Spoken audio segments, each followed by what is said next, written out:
Hello, and welcome to The Fool and the Philosopher. The Philosopher and The Fool. You, right around my birthday, showed me two different AIs websites that you can use to make music. Udio and Suno. Pseudo. Yeah, and... Suno. Suno. I think Udio is far better than Pseudo. I disagree. Okay. I think Suno is better, but... The one there you only get like 30-second clips. Yeah. And use... That's Udio, yeah. Yeah, Udio. Yeah. Yeah, I found that I've been able to produce better songs in total, like they sound higher quality and... I think Udio sounds much higher quality, but I think that it's generally soulless, whereas Suno, most of its music actually feels like it was written by a person. Okay. But Udio does allow for a bit finer control, which is nice. But that's... Like, the songs of either of them, they're interesting, they can be catchy, but that's actually not what I've cared about with this. So you produced some songs, and I thought, oh, these are really cool. And part of that is from, you're actually really good at writing poems and rhymes, and you're also very good at flowery writing, or like, well, not flowery, but like having similes and all that garbage in it. Yeah. All that nonsense English stuff. Yeah. And as it turns out, I'm actually pretty bad at it. Consonants and assonants and all those. I'm pretty bad at that. I don't know. I think you did, like, you rhymed soul and whole and what was the other one? I thought it worked quite well. Well, what I'm getting at is this software really helps me because if you put it into a song and you listen to it, it's like, oh, that's shite, and so you rewrite it again, and then you listen to it again. It's like, all right, this rhyming scheme works, but it's like the weakest rhyming scheme I've ever come up. I need to come up with a different rhyme. Then you like do it again. It's like that bottom line has 5 too many words, and so it just gets garbled. And so what I was finding is it took me a lot of steps. Like the very first one you heard of me just using someone else's writing. That felt like the practice run. Yeah. Yeah, that was just me figuring out. But the Curse of God. Yeah, I thought that was actually pretty good. Was a lot of steps of me starting with a premise and then just building on. Well, it was good lyrics. I didn't know if the singer was performing that well, but it was hard to get it to work. Like it was hard a lot of times to get it to work. Well, that's what I find with Udio is the it's never quite what would you call it? A rhythm that makes sense to me. Yeah. Every time I tried putting the other one, well, I kind of gave up with the other one, so maybe with the complete lyrics now, if I threw it in there, it might work out. But Suno, you have to really match the genre and your lyrics. You can't go crazy with it, I find. And also, you have to have the right syllable count. Like, Udio will take care of the syllables for you. It'll be like, let me figure this out. But Suno, you need it. So that could be that there. But still, like, I'm writing 2 other ones. I haven't even started putting them in yet. But by doing that first one, I've started to figure out how I can do those other 2 better. So I have another one which is basically a praise to God via crusading. And then the one after that is going to be a lot more tricky to do. Is it starts with the Crusaders versus the Ottomans, and then the God they're praising basically starts berating both sides.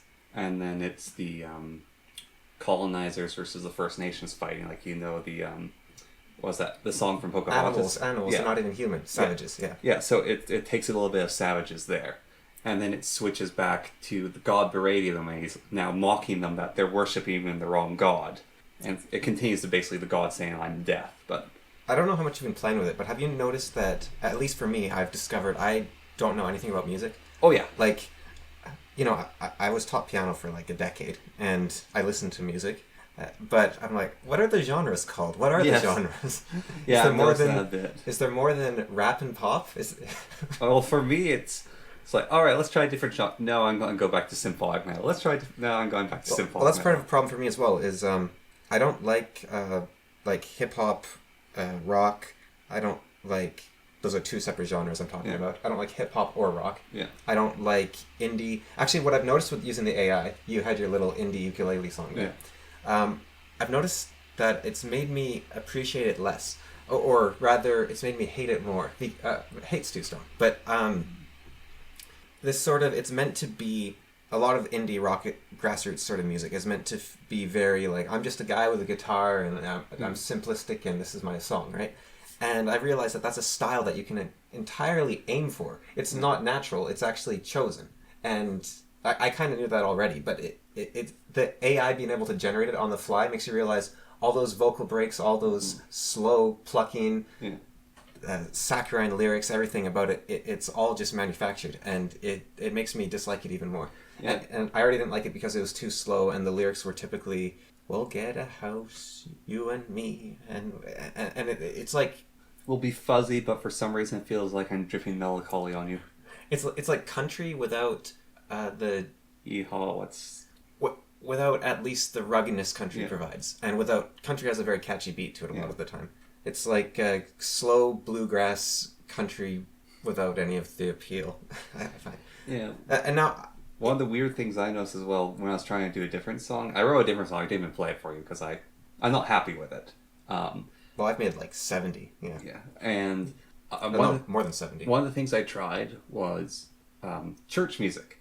And if you just put church music in, there's a lot of different kinds of church music. Like, I got gospel sort of thingy, like the happy clapping. Yeah. I got full-blown, like, little boys being castrated singing going on. I got, like, a proper choir. It's a big genre, just church singing. Like, there's a lot in that, too. And I don't really like any of it. Because I did a bit of experimentation with some church music, and I was like, yeah, no, I don't like any of this. But I typically don't tend to like genres anyways. I like certain songs within genres. I think the only genres I actually like are pop and rap. What about classical? Depends. You can call that a genre. Yeah, it would depend as well, because there's... Because there's Baroque and... There's also within the sort of like the modern classical type sphere, there's a lot of... what's his name? Overplaying? Well, yeah, but like modern composers like Enuadi. What's his first name? I can't even. It's time to say goodbye? No. Ludwiko Enuadi, who does a bunch of modern classical music. I actually like some of his songs, but you listen to a couple of them in a row and you realize it's this very formulaic, drawn out...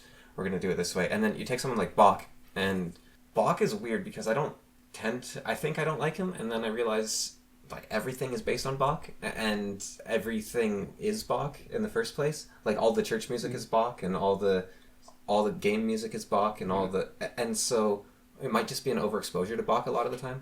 And then like someone like Vivaldi, I actually really like his music, but I don't like all classical music. I am so... It depends. Like, I mean, that's probably the case for a lot of people. They don't like all of it, but they do have favorite genres. Like, the most songs they like fall into... Yeah. But for me, like, if I listen to an average pop song, I'll probably like it. But... they're designed for that. But also, like, 80s synth type... I like that genre, and I also like... Eurobeat. I like Eurobeat type music as well, yeah. I like... I've never watched the anime of... Tokyo Drift, is that what it's called? Yeah, it's called Tokyo Drift. Alright, but there is a Slay the Spire mod where you play as one of the drivers from it in a car. And if you set things up right, you can go into a drift, and then music from the show starts playing. And that's all fake, like late 80s, early 90s music. Techno synth. And I love that sort of music with those... I tend to like lyrics that actually mean something, and those lyrics don't really. They're just nonsense. What do you mean? But gas. It's about driving. You got to on gas. Yeah, but there's more than just that one. There's like... Runny in the 90s. It hunts me to the bone. Oh, the best part is the secret boss inside the Spire. Is that a spoiler if I tell you about it? Well, I didn't know about it, but I probably won't come across it. And Slay the Spire 2 is coming out, so I don't really care. Okay. And it's... My joke with Slay the Spire 2 coming out is, if I haven't killed the Spire in the first game... Yeah. Well, this is where it's not really a spoiler because it's a roguelike, and this is something that you do commonly. But I don't... You did something that annoyed me the other day, and I kind of want to talk about it, but on the other hand, I'm worried I'll just turn it into me berating you and using the podcast as an excuse to do so. But in the end, it didn't really matter. But we were okay, I'll say it. Okay. We were talking about Dead Cells, and I just mentioned, oh yeah, I've gotten into Dead Cells again, and I really like it. And you're like, I haven't found this final secret boss yet. And I'm like, what? It's like, what the heck? I believe I've told you about it before. Well, don't stop there. So, but it's like, why was that the jump? But then I just did it with Slay the Spire. It's funny how that happens, isn't it? It's like, oh, you're reading Harry Potter? It's great. Oh, do you like Dumbledore? You've killed the final... You've killed the Hand of the King, right? I have beaten the Clockmaster. Oh, you haven't beaten the Hand of the I've only beaten the first boss. Oh. In Dead Cells. So you haven't beaten the Clockmaster? No, I've beat the Clockmaster. Oh, that's the second boss. Yeah, okay, I've beaten the Clockmaster once. Okay. I beat him like yesterday. Okay. Yeah. No, and I know there's like 12 zones or something. There's alternate bosses, it doesn't matter. Yeah. But there's the Warden, who I've beaten, and then I've beaten the Clockmaster, and then I beat the giant bug, which isn't actually a boss. It's just tick. It's like I'm not sure if it's a tick. It's in the jungle. It's like it's not even a boss. You just go into a room and the doors lock, and then you have to fight this giant like bug. And, yeah, the giant bug is a sub boss. Yeah, and then you beat it, and then the level continues. Yeah. Yeah. So that's not exactly a boss, but I've beaten that. I've killed Death. Yeah. And I've killed Dracula, I think, but okay. I'm not sure. Dracula is the equivalent of the final boss. Okay, maybe not then. I think I beat the one after Death, maybe. That is Dracula. The one after Death is Dracula. Okay. He's the equivalent of the final boss, but he's easier until you increase the difficulty. Yeah, I'm not sure if I beat Dracula or not. Because you have to do a bunch of little side things, so I don't remember exactly. But have you beaten any boss without taking damage? I don't think so. Okay. I'd probably know because I assume you get something. But you get a huge rush of adrenaline. That's what you get. Well, I've been to. So the one thing I've been to. Yeah, when you beat a boss, there's a door afterwards that says "beat without damage." Yeah, there's like a secret room you can get into at the start of the game, and then there's like a secret room off of that. I think this is how it works, and there's a doorway to every level in the game, and I think it's like practice doors basically. Yeah. And so I have a rough idea of how many levels there are in the game. Yeah. And then there's a secret room off of all those doorways that take you to I think it's the DLC rooms possibly. I'm not sure what they're meant to be, but they were all locked to me because I hadn't unlocked them yet. Yeah. But yeah, anyways, it's like going back to me bringing up Slay the Spire. Yeah. It's like, oh, have you seen the secret boss? It's like, yeah. What? Come on, why would you do that? But then it's like someone reads Harry Potter and it's like, oh yeah, you like Dumbledore? What? Oh, he's a good character. Yeah. Something happens to him at the end. I'm not going to spoil anything. Something happens to him at the end. It's like, what the hell? Yeah. I don't know what it is. Like, it's something I do, something you do. Yeah. It's like, what is it? There's this devil inside. But okay. Slay the Spire, it's not really a spoiler. So when you beat the game, which you've done, yeah, you fight you stab a heart a bunch of times. You deal your max damage possible to the Spire. Yeah, and then you die. Yeah. If you have all the keys when you attack the heart, and you've got the keys before. I don't even know what those are. Okay, so you beat the game once though, obviously. Yeah. Okay, so did you play it after you beat the game once? Yeah. Okay, and there's like little flaming icons on the map after that. I don't really pay attention to that. I always look for treasure chests. Okay, so if you go to the flaming icons... Okay, when you go to treasure chest, sometimes there's like an option between a blue key and a treasure. Okay. I don't think I've seen that. Okay, it's at every treasure chest. Okay. I probably don't pay attention then. And then there's flaming elites on the map. And if you beat a flaming elite, you get the green key. If you go to a treasure chest, you get the blue key. And if you sleep at a campsite, you get the red key. But they take away the bonus from that site. So you have to give up 3 benefits, basically. Or, well, when you fight the boss, you don't. The boss is harder. He has a buff. Yeah. So when you fight the elite and he's on fire, he'll regenerate health. Or you also don't claim the reward that you could get if you take those. Yeah, you don't. Except with the elite, you get both. Okay. So you beat those, you get both.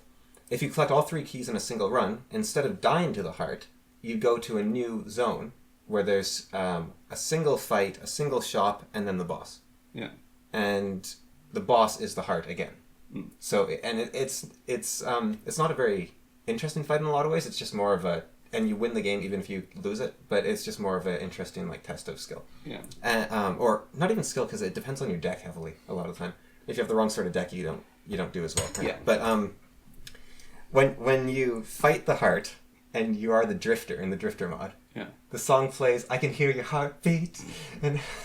Long-winded. Yeah. Well, that's where I was going with that. But it was. Well, because it's, Dead Cells is a roguelike, right? Yeah. So it's the same thing for you, I assume, with me, where it's like, I have fought that final secret boss 100 times, and it's not even a spoiler to me. It's just like, that's the thing you go to. I haven't gotten to the secret boss. Right. But the idea I have no idea what it is. I'll avoid spoilers on it. It's just... You tell me there. I thought you knew existed. I thought you'd be in the game on normal difficulty. You're telling me Mewtwo's behind the truck. Or Mew is behind the truck. Yeah. But, basically.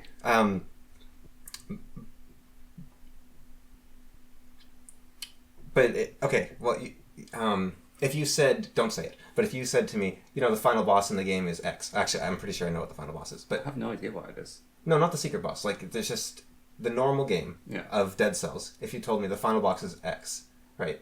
Well, technically, Don't, just stop. Stop. See, already that gives away information, right? Because it's like, oh, now there's more than one, and like that is information right there. Like, what the hell's wrong with you, man? Get a hold of yourself. You've already fought Dracula. Oh, I don't remember if I did or not. Okay. I might have just seen Alucard. They look similar. One has white hair, the other has black. They're related. The family resemblance. It's confusing. I also had Death insta kill me, and that was weird. I didn't know he could do that. You're probably just bad. No. If he steals your soul like 5 times, even if you're at full health after that, you die. How does he steal your soul? He hits you with his little sides, I think. I don't think that's ever happened to me. Well, I fought him 3 times and it only happened once. But yeah, no, he just like chains shit out of the screen. They wrap you in place and you become immobilized, and then you can't move, and he goes over and he tears your soul out of your chest, and you die, and there's nothing you can do. Huh, I don't think that's ever happened. Yeah, well, I was like, okay, I've almost got him taken out. I'm on full health, no problem, and then he's just like, I was like, what? That's not fair. He's a fairly easy enemy to beat. Well, you think that until you try to parry his giant scythe. Oh, you parry. Well, because parrying's completely overpowered. But the thing is, his scythe is unparryable, and I didn't realize that until like the 5th attempt. Because it's like a AOE damage zone. Yeah. You just have to run away from it. It's not actually a weapon. Yeah, parrying is overpowered, but I can't do it for the life of me. So there's a whole aspect of the game I don't play with. It's like super generous too. You just like hit it at some point before or after they do it. Yeah, I've tried to do parrying. I just cannot. I don't have beat and rhythm. Well, you're parrying me in a Rivals of Aether recently. That's because I'm reading you, not a game pattern. Right. So, because your problem with parrying is figuring out the AI. Yeah. Okay. Fair enough. So, I like 80s music. Yes. Like, what the hell are we talking about? Yes, music. Yeah, I just found very interesting though. I think it honestly could be a useful tool, even if In order to talk about 80s music, we had to spoil Dead Cells, Slay the Spire, and the anime. Easter egg in the. But Alright, so here's I do think it's a good tool for learning how to write poems and music. We're changing the secret handshake, okay? For the podcast. Instead, when someone goes into some spoiler out of nowhere, you just sorry, yeah, it's good knowing poems, you said, or? Yeah, the maybe both of them, but I find the one where you have like a lot fewer words to write with, like especially that one, because it does give you that allowance, like you said, with the amount of syllables, but just helping you figure out rhymes and poem schemes to a certain point. And this software, like even if the music industry goes, "Meh, you can't do this," because as you said, that one song was ridiculously close to the ukulele singer man with the hat. To Jason Mraz. Yeah. Yeah. It was absurdly close.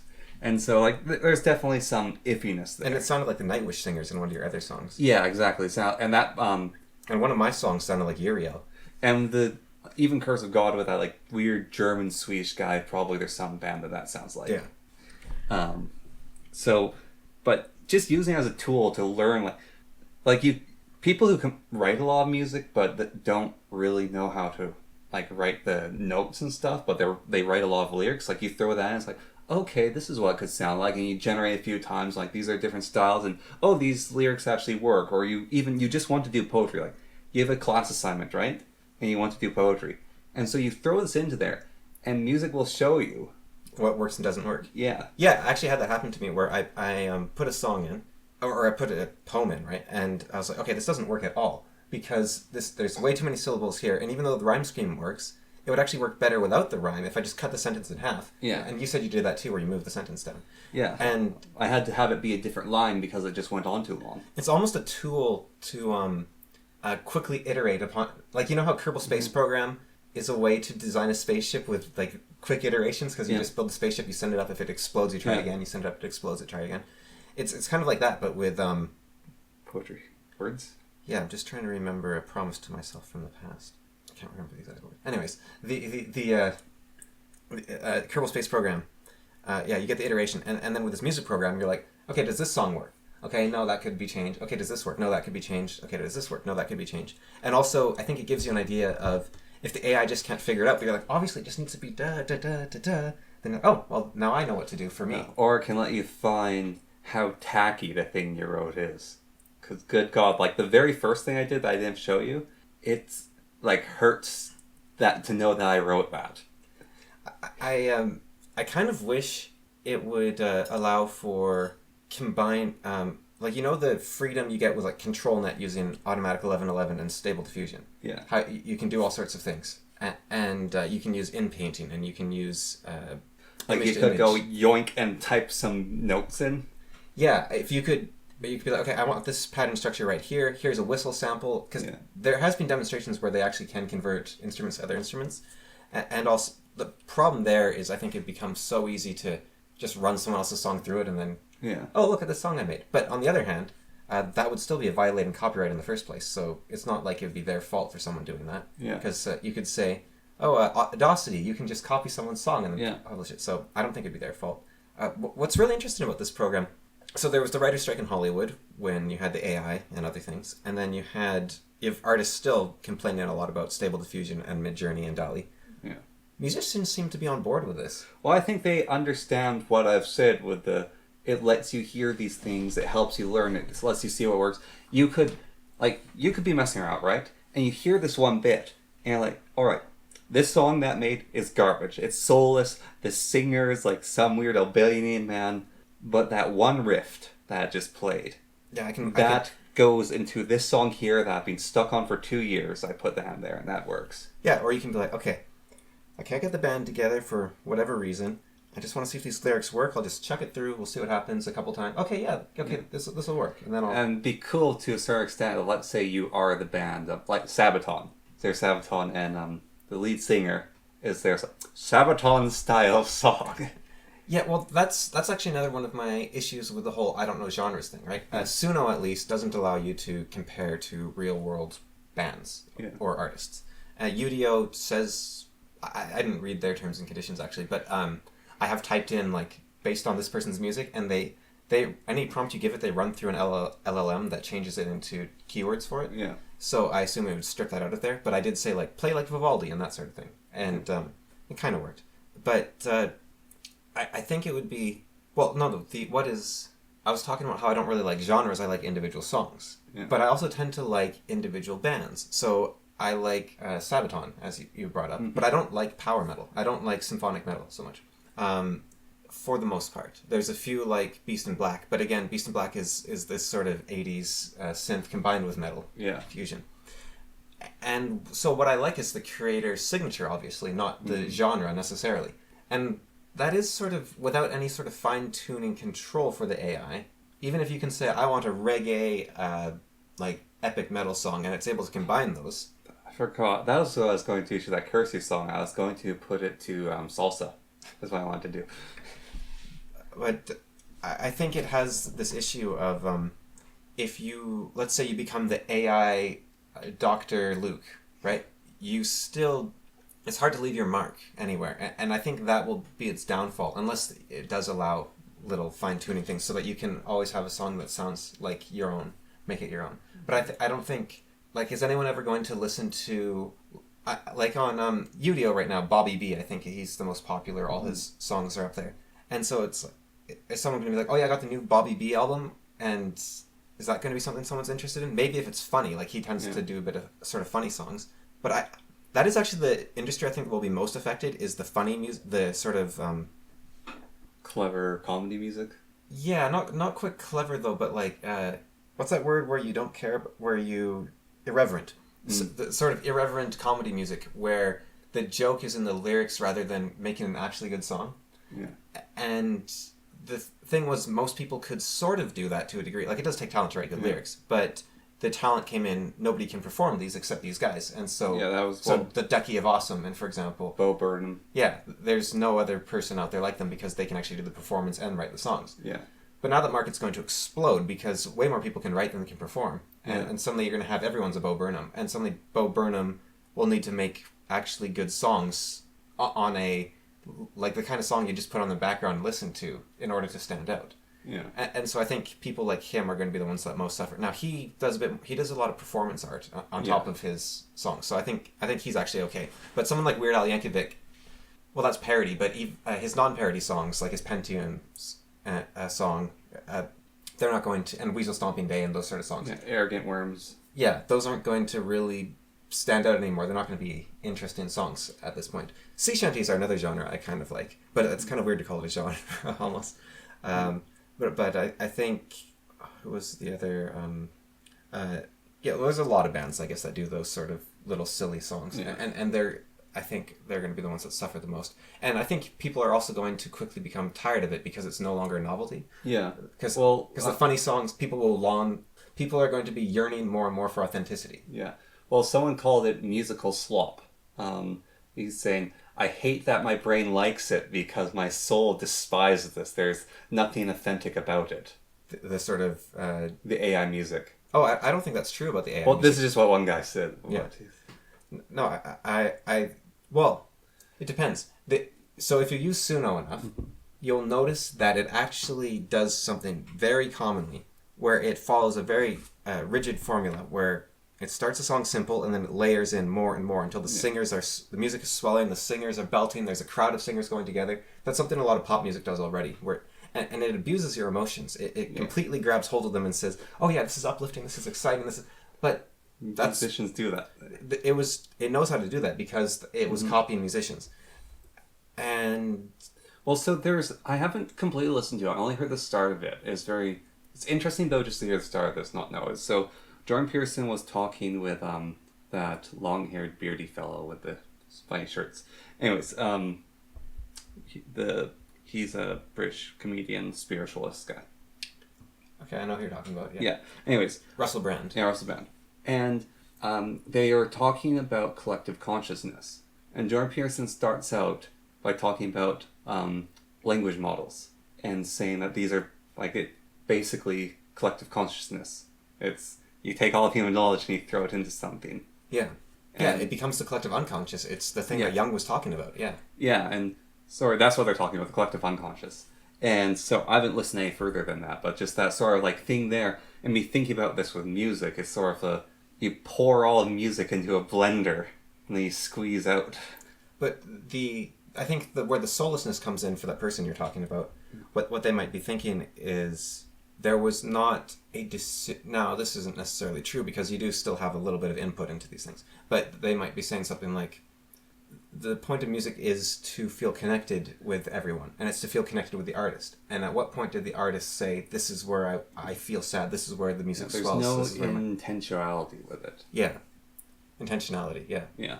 There's not a moment where the artist says, this is what we will feel together here. Yeah. Except, that's not quite true, because you can choose which iteration you keep. Yeah, now, and with that song, I chose those lyrics. It's actually pretty vile. Oh, your curse song. Yeah. Well, they're dark. Yeah. Yeah. You write that as hate mail to someone, they're going to go, okay. Yeah. Your point being that you can input a feeling into the song still. Yeah. But you didn't choose how the guy sang it, no. or how at what word he emphasized or what. Yeah. But I do think that's just a matter of implementation. That's something people will be able to do. And maybe the reason musicians are also so accepting of it is because sampling is such a huge thing in music already. Yeah. Like you look at Madonna's song, is it Telephone? Yeah. Where it's like and that's sampled from ABBA. Yeah. And then you have entire lyrics sampled from other groups. Like you look at Baby, you're all that I want, lying here in your arms, then the I need were in heaven. And that entire lyrical group is ripped off from a different song. Yeah. So it was made popular by an artist called SAM, but he ripped it off from a different group entirely. And it all comes back to Pachelbel's canon. Or Bach. Yeah. Yeah. Well, I do wonder, actually, because I've was seeing this sort of thread thing on X, which is experienced artists, what's some advice you would give to people starting out? And one of them was copy other people's art and just draw it again and learn what they did. Basically copy masters and see how they got where they got to. And that is very true in art, as there's a lot of copying, a lot of style stuff. It's just artists don't want to admit to that copying as much as musicians. Well, I don't. I think it's a different sort of copying because with the artist, each little waver of the pencil is still a decision. Yeah. Sort of, if you believe you have that much control over your body. But Alan Watts has this. It's not related to this. He wasn't talking about AI art, right? Because he died like 30 years ago. But he still had remarkable predictive powers. But he's a prescient man. But what he was talking about was free will, and he said, okay, so how do you say what is yours and what is not yours? And you say, well, what is mine is what I create. And he said, okay, well, what do you create? And it's like, well, that which I decide I will make. And it's like, okay, so take the simplest action, like I decide to open my hand or I decide to close my hand. So okay, so you decided that, yeah. But at what point did you decide to do that? Yeah. And okay, maybe you said, well, to make this point, I decide to do that. It's okay, when did you decide to do that?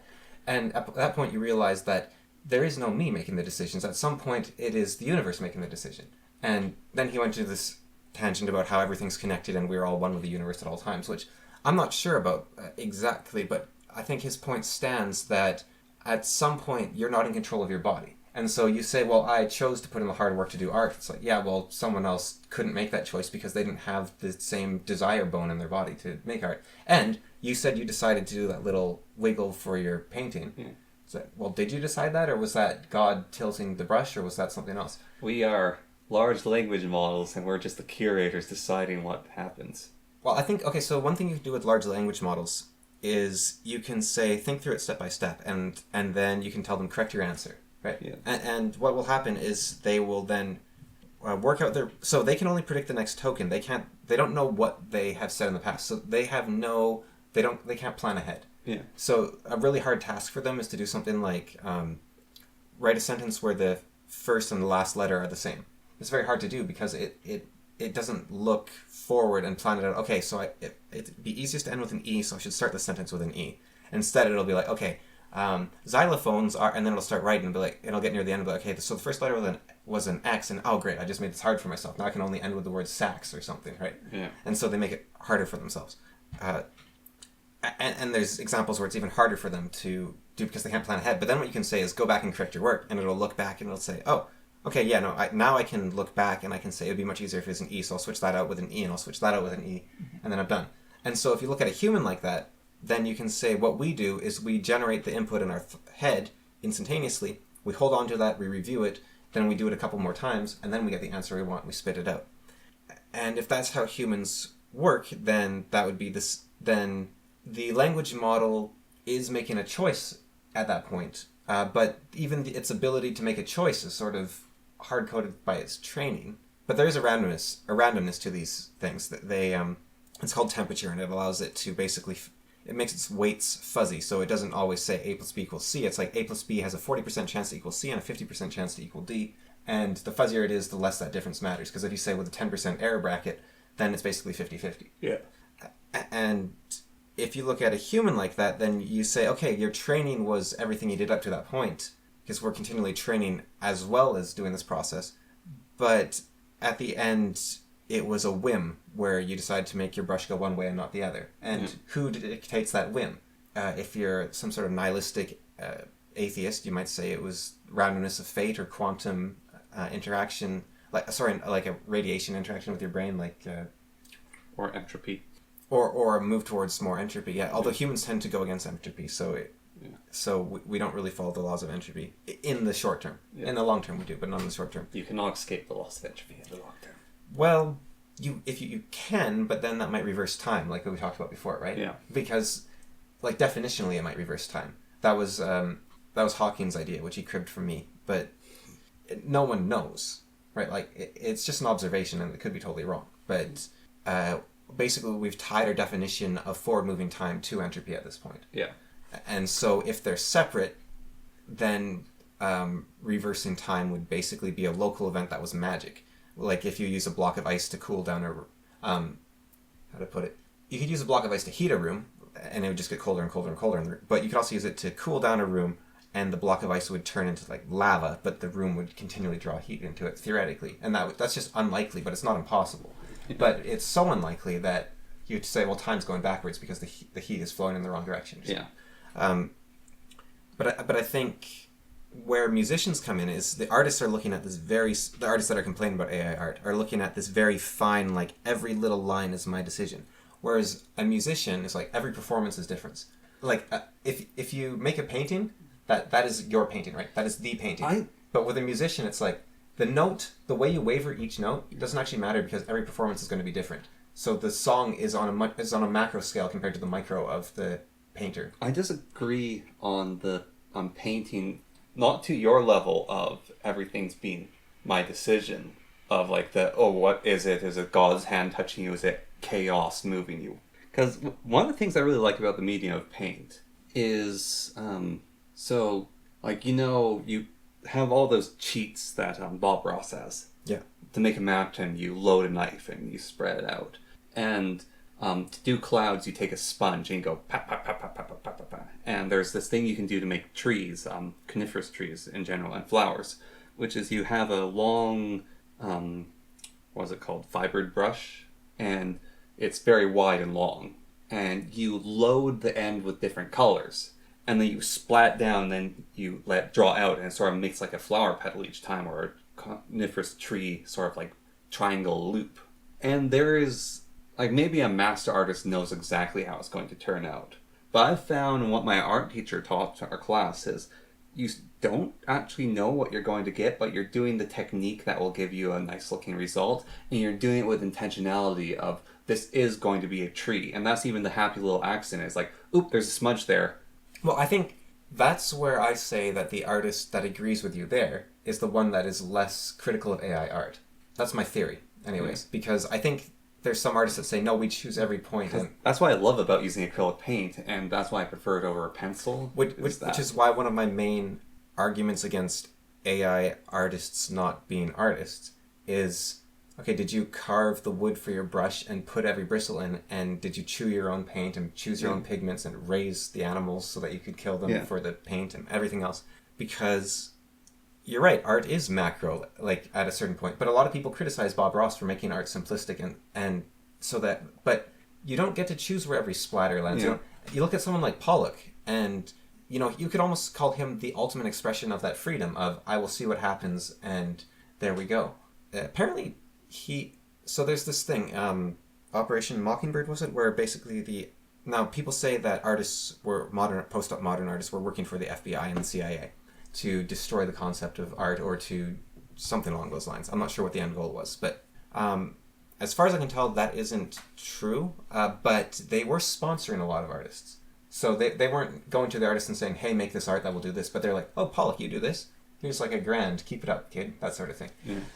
So that does add a weird layer to Pollock. But just at his face, Pollock is saying, let's see what God chooses. Yeah. And but that's the dance between chaos and order, right? I think Pollock went too far to chaos. Yeah. But embracing chaos on the Bob Ross level, it's beautiful. You're like, because Bob Ross, all his paintings are the same, but each one's different, and he chooses. And that's the dance between order and chaos, where he says, I don't know where each drop of paint will land, but I know where the tree will be. Yeah. I don't know what the tree will look like, but I know where I'll put the tree. And you can do that with AI using ControlNet and other tools. You can say, put a tree here, put a tree here, put a tree here, and I want it to look roughly like this, and I want it to be this species, and you can do all of that. And so you could say AI art is similar to Bob Ross's painting style, but a lot of people were sort of down on Bob Ross. So, and it could be the very same people that are against the AI art. But I think with the musician, there isn't musicians that are editing waveforms, right? Like maybe there's some electronic musicians that are very carefully editing waveforms, but I think a lot of the time, it's like, it doesn't matter. It's like, just choose a number and move on. Yeah. I think that a lot of game design, at the very least, starts this way, where it's like, okay, should this enemy have 10 health or 20? It's like, 15. It's like, but is that the best number? It's just give it a number and we'll move on. Yeah. And let the game show if that's interesting or not. And people will be like, oh yeah, this thing, it's got a weird bit of health. Like, I don't know why the developers made that choice, but it's a weird amount of health. But, it means you got to work around it in this way. I remember I drove myself crazy one time. I when I was about 15 or 16, I took a bunch of Warhammer unit stats and I put them into a multivariable formula, like just in basic algebra, right? I was like, okay, I'm going to figure out what each, like, how many points is a strength worth? How many points is a whatever worth? Oh, you poor lad. And so I was trying to do the equations, and I would never get numbers that were even remotely close to each other. I was like, okay, maybe it's squared, and so like, it takes more to go from 1 to 2 than to 2 to 3, and try to do that, and it doesn't work in the slightest, and it's like... It's at James' workshop, guys saying there, because this is 5th edition that you're looking at, I think, and so that was like smaller teams. You know what? I think that Ogre shall have strength of 6, and it should be worth 30 points. Yeah. Yeah, that seems about right. Yeah. The Ogre clubbed me, and it killed all my half-elves. Okay, make it worth 35 points. Yeah, and that's what they did. And I looked it up one time, and there was actually... I don't know why, but people had done similar things, and they had gone to the developers, and the developers were like, yeah, no, we just did what feels right, and then we adjust it on feedback. I honestly think that makes a better game as well, than this is the raw point. So no, it's a better way to do it. There is this format called one-page rules for Warhammer, and they're very quick, very fun games. They're very simple, and it's basically, like, these are medieval ratmen, so it's avoiding calling them Skaven. But it's like, this is their stats, they have, like, 2 unique rules... here's all the interplays. It's very dumbed down rules. It's very straightforward, very fast games, and it's quite fun if you don't want to be playing Warhammer for 4 or 5 hours. But one of the things that's missing is how special certain things can feel. Like your special rules, because there's less rules and it's simpler. It's not as special. It's more dumbed down, and it is more formulaic, and it is based more around a mathematical number. After a certain while, I noticed this problem with the Warhammer Army project, where he kept adding all the different units from every single edition in. After a certain while, it's like every army's the same. Like, there's no difference. Like, they all have their cavalry, they all have their archers, they all have their whatever. They'll have their elite archer, and there's nothing unique or fun in a sense. Like, okay, I can play one-page rules equivalent of a custody, and sure, he's still an amazing unit that's quite expensive, but because there's it's so simple, the equivalent of the Space Marines is about the same strength of custody, because they don't have as much room to play with in the larger, farther numbers, so they're both about equal. And so it's like, I can't get the Golden Boys, who you only get 5 of them, but they're equivalent to another army. Yeah, and it's interesting how it's almost been a change over time in the games industry at every level. Like, on tabletop, on war games, and in video games. Like, you look at Age of Wonders 1, and you have the Earth Mother, for example, who is very hard to kill because she has regrowth and she's a tier 4. And a tier 4 is already hard to kill. But now she heals every time you might get a hit or 2 in, but then she heals. And so against low-level units, she's probably the best unit in the game, because I've seen fights where like a tier 1 halfling kills a basilisk just because it got lucky. But you can't actually... The luck you need against the Growth Mother, it doesn't matter, because even if you get lucky, you only do 1 damage and then she heals 1 damage. Yeah. So she's great for clearing out low-level units. And then also her hits entangle, which means your unit's just out of the fight. And you compare that to the... Dread Reaper, or whatever it was called. The Reaper is just Reaper. And it has Invoke Death, and it can just kill a unit. So it doesn't matter how much health it has, it's dead. And then Karag, my favorite unit. Yeah, it's like twice as fast as the next fastest unit, basically. It hits very, very, very hard. But it's... But, as you said, a halfling with its sling can take a health out of a Karag. Karag, at the highest level, has about 14 hit points, and they don't regen, and so they can get worn down. Yeah.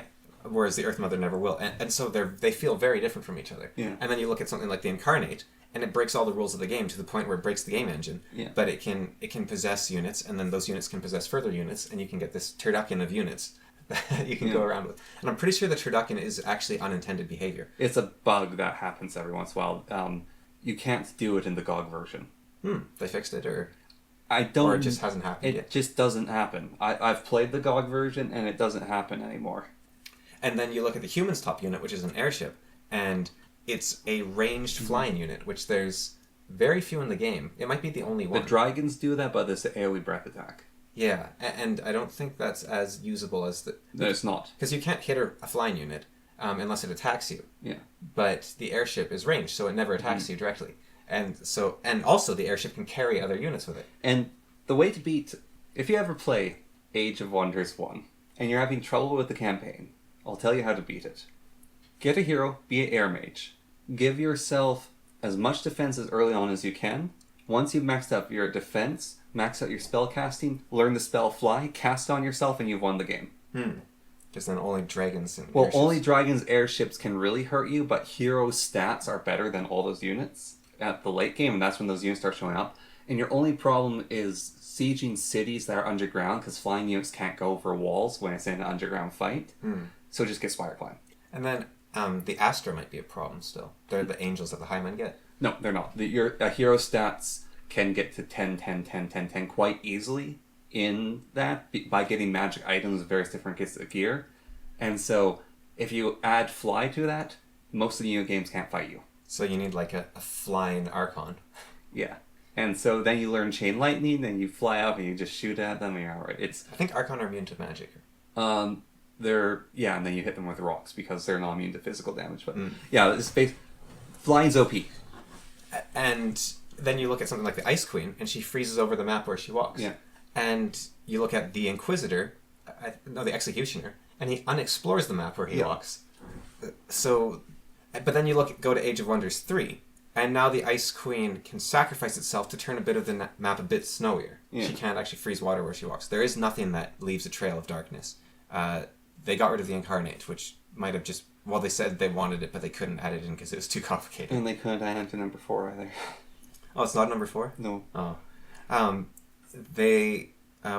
All attacks now do at least 1 damage. Yeah. Regenerate is... regrowth, it's called, is still a very useful spell. A very useful skill, rather.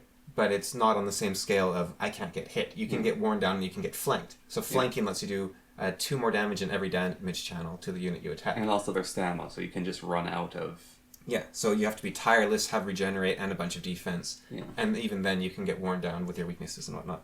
And then there's Disintegrate, which just instantly kills any unit. Which, again, that's an interesting thing. Age of Wonders 3 is not without its charm, but it becomes... Yeah, it's the level of... Okay. Refined. It's refined, but also, it refines away some of the magic. One of the things I love, again, going back to 5th edition Warhammer versus one-page rule, is these are units with Ratmans put on it. These are units with humans put on it.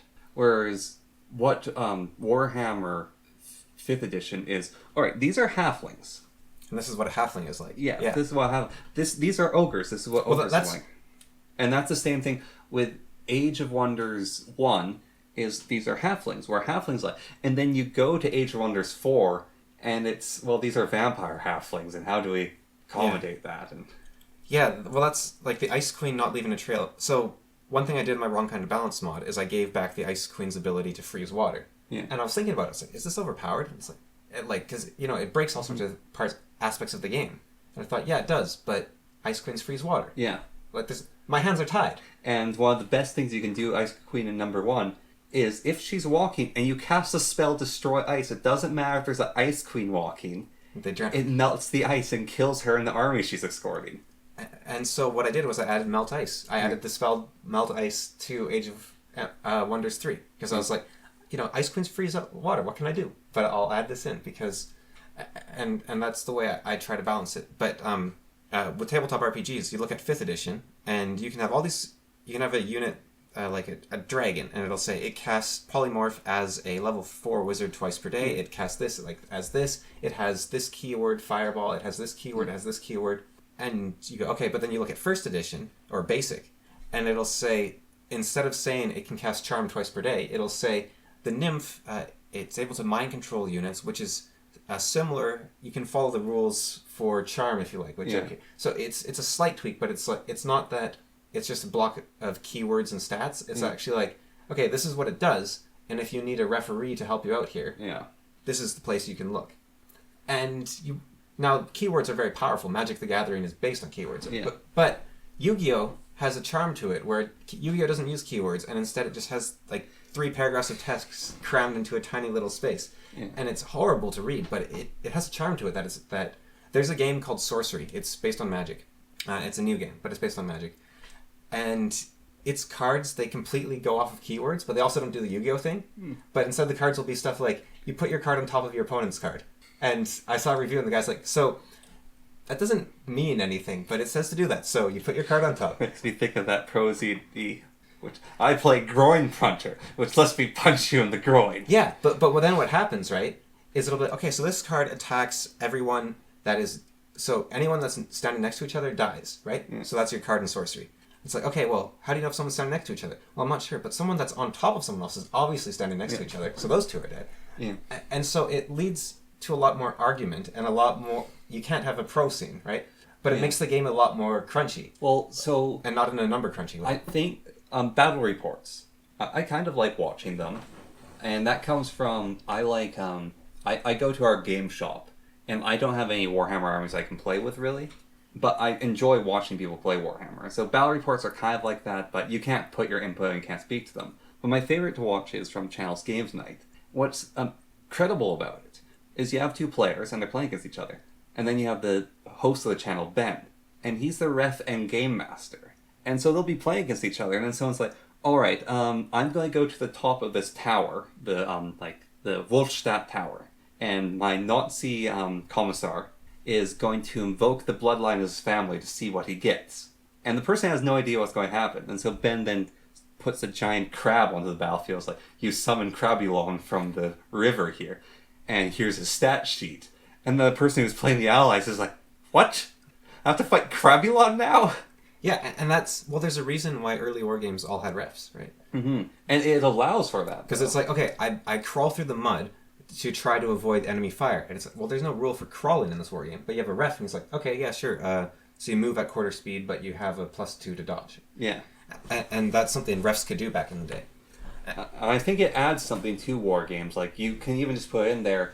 And so there's the two different approaches of one, you're like, okay, it's hard enough to get two people to play and having a third guy reffing, so keyword, keyword, keyword, keyword, keyword. Yeah.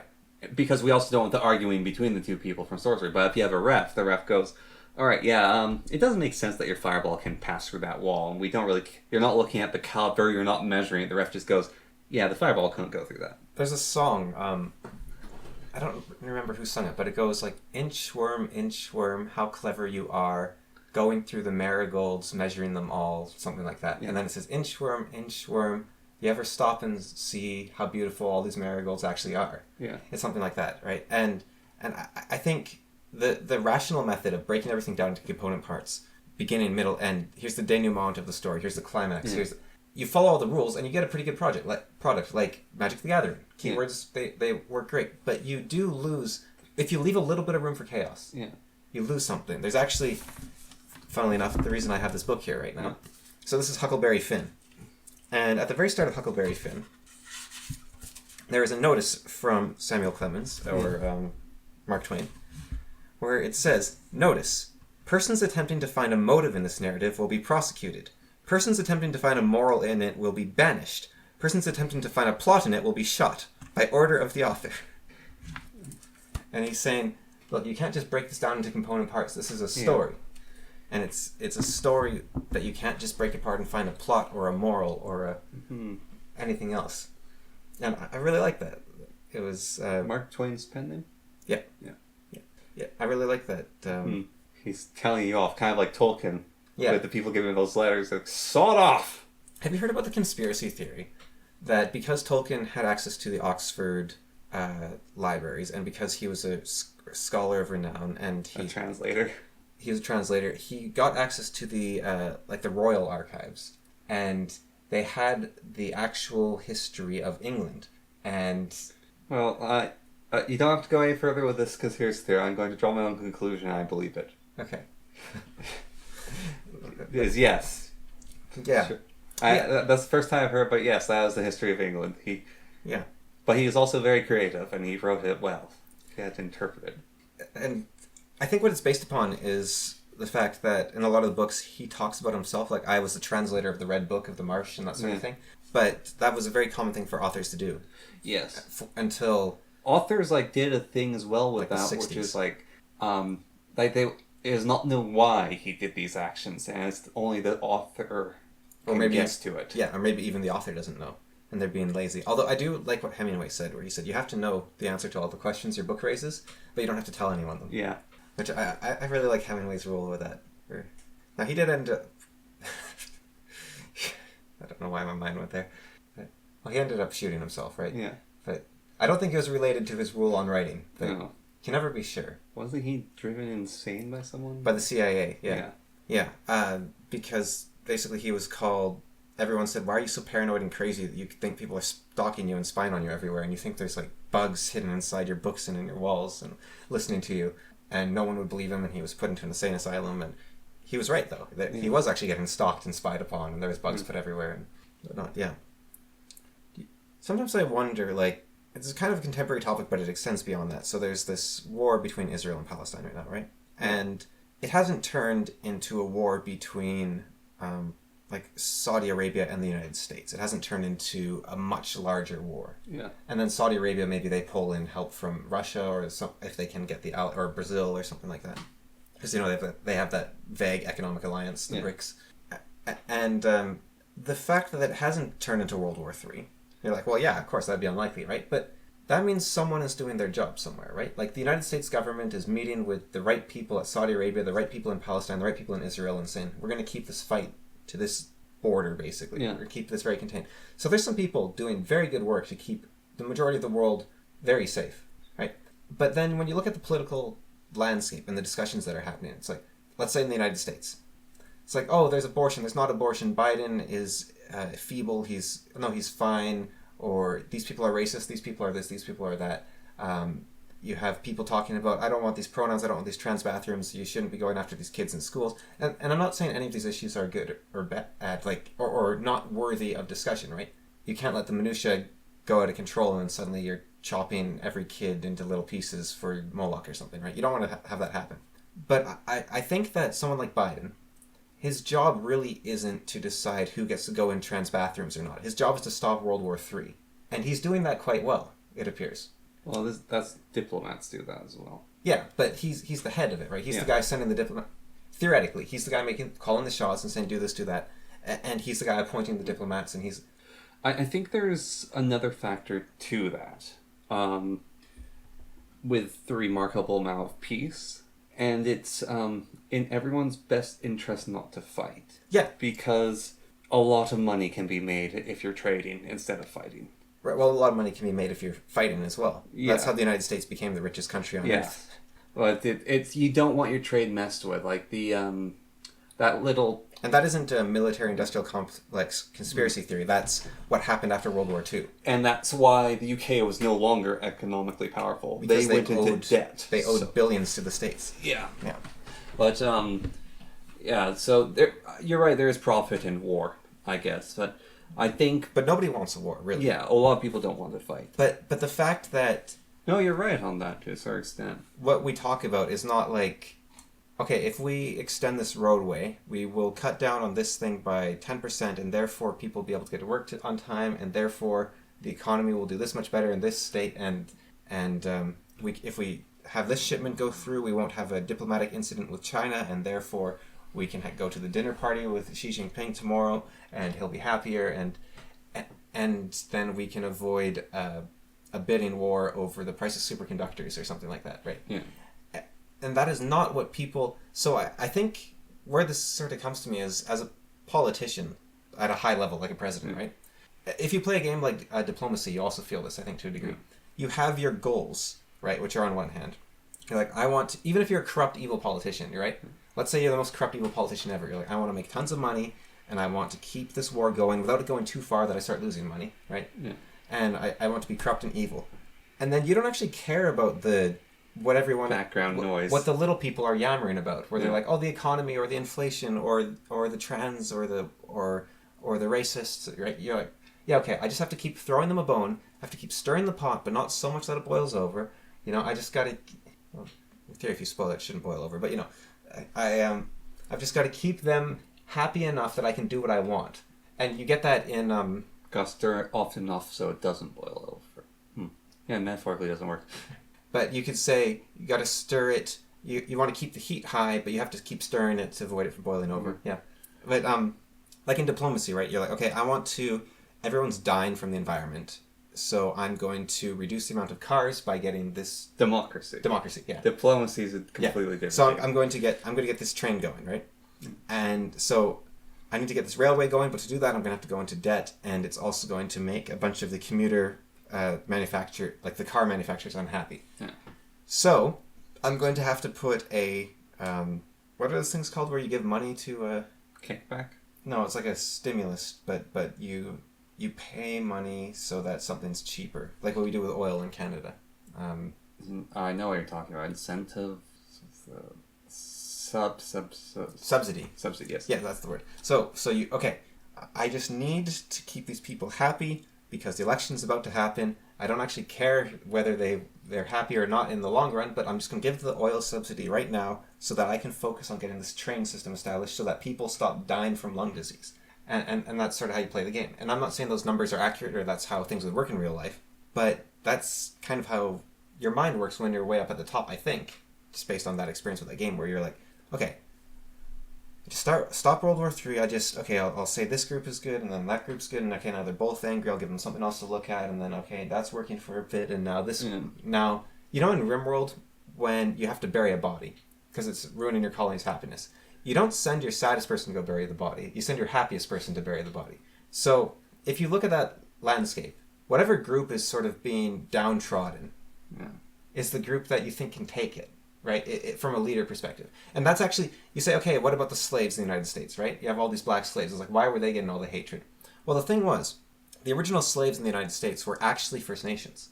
But all the First Nations kept dying because you stick a bunch of people in these close quarters and there's disease going everywhere and they're doing hard labor all day long. And the First Nations were dying and dropping like flies.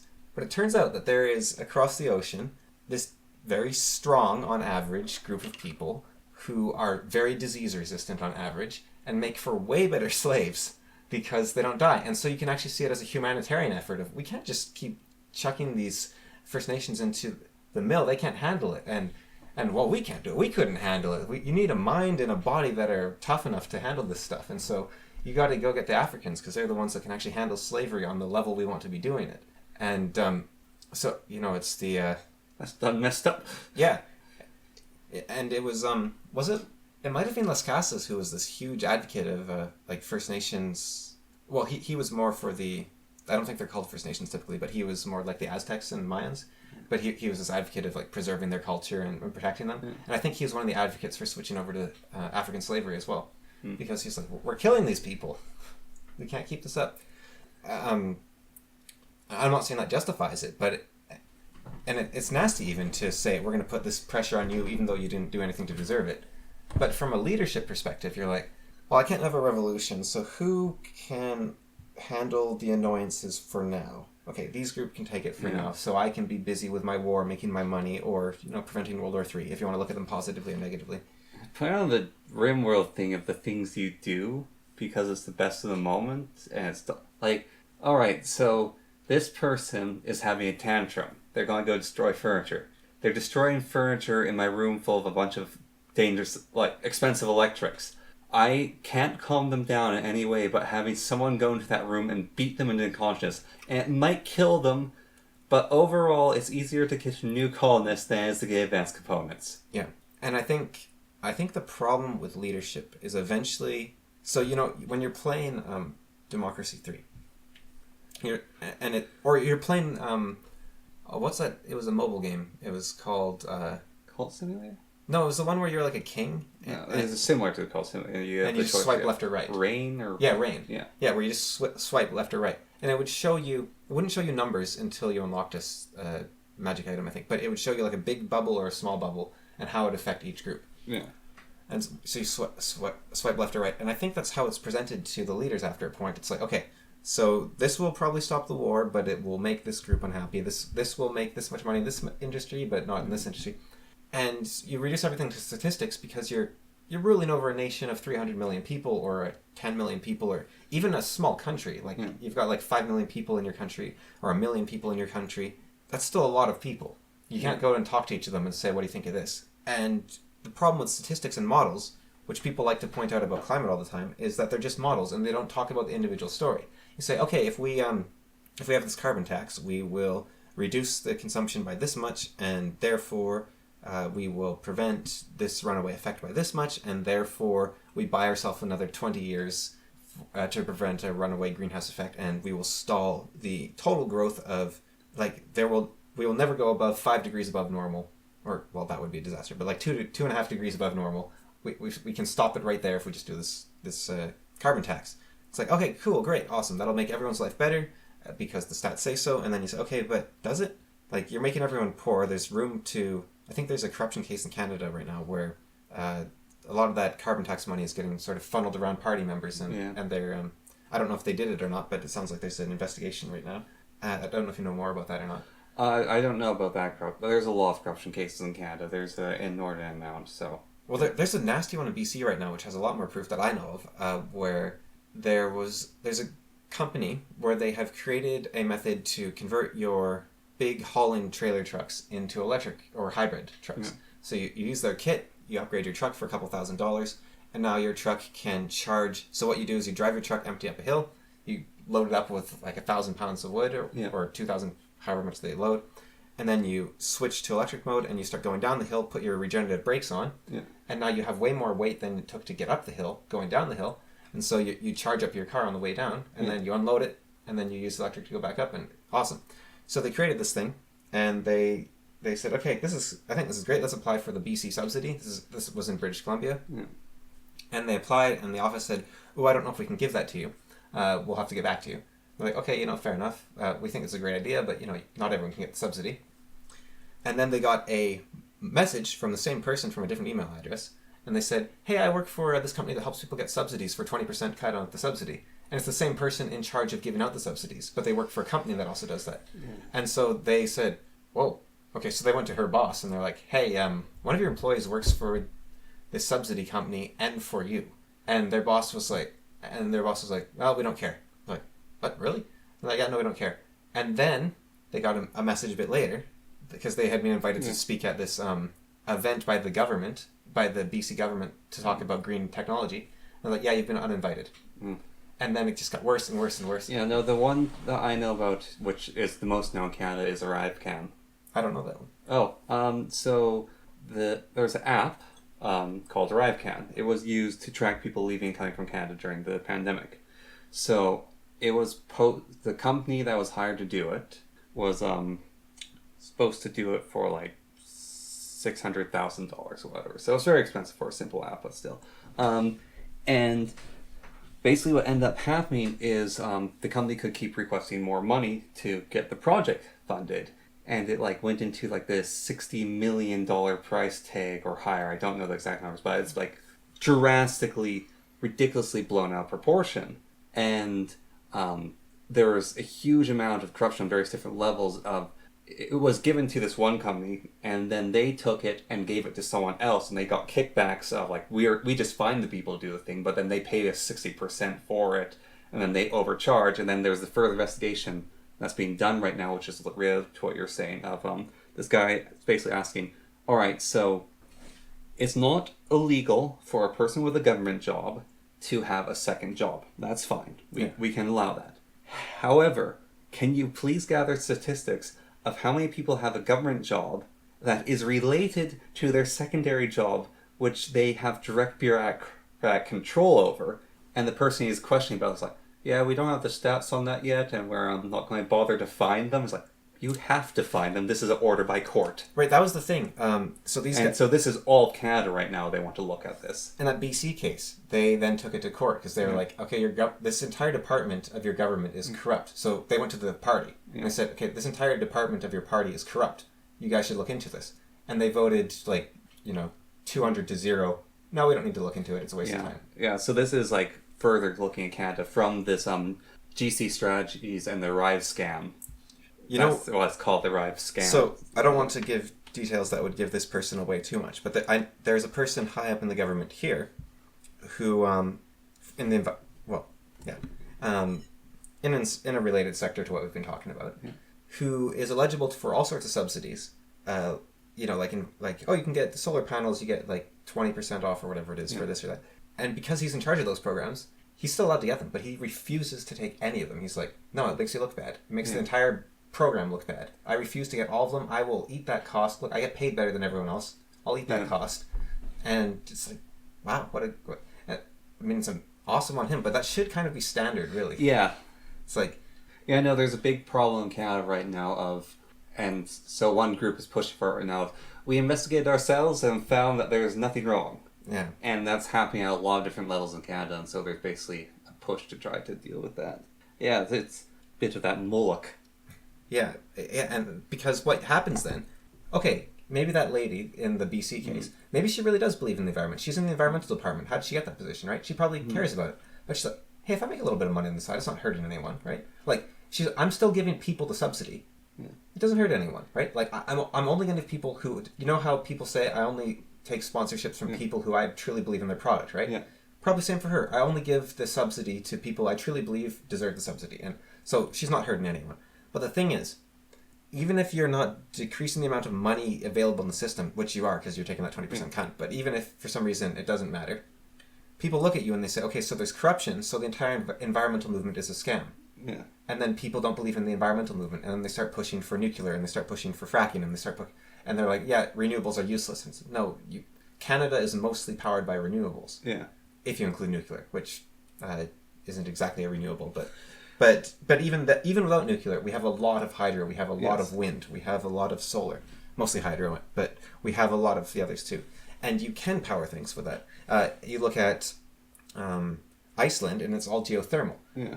Canada also has this interesting case. We have geothermal as well, but it's not volcanic geothermal, it's radioactive geothermal. Whoa. Like, because so much of Canada is radioactive. We do have some geothermal. We do, but it's more so radioactive, preferably far away. That's heating up the water, and which. So we are using nuclear, even if you use renewables. Yeah, it's just far away nuclear, which is the best kind. One of the problems with hydro is it's renewable. It's not environmental. Right, but neither is nuclear. Yeah, nuclear, you have to flood an area with sulfuric acid to mine through the earth and separate the uranium. And then you have to transport this heavy material. You have to build all these smokestacks. You have to dispose of this waste.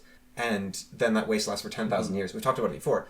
Hydro, you flood an area, you destroy a whole ecosystem, you flood an ecosystem, you irrevocably change how a river flows. Well, the thing is, though, you get rid of the hydro dam because we've invented fusion, right? Yeah. Well, we've invented fusion, we can get rid of all other energy sources.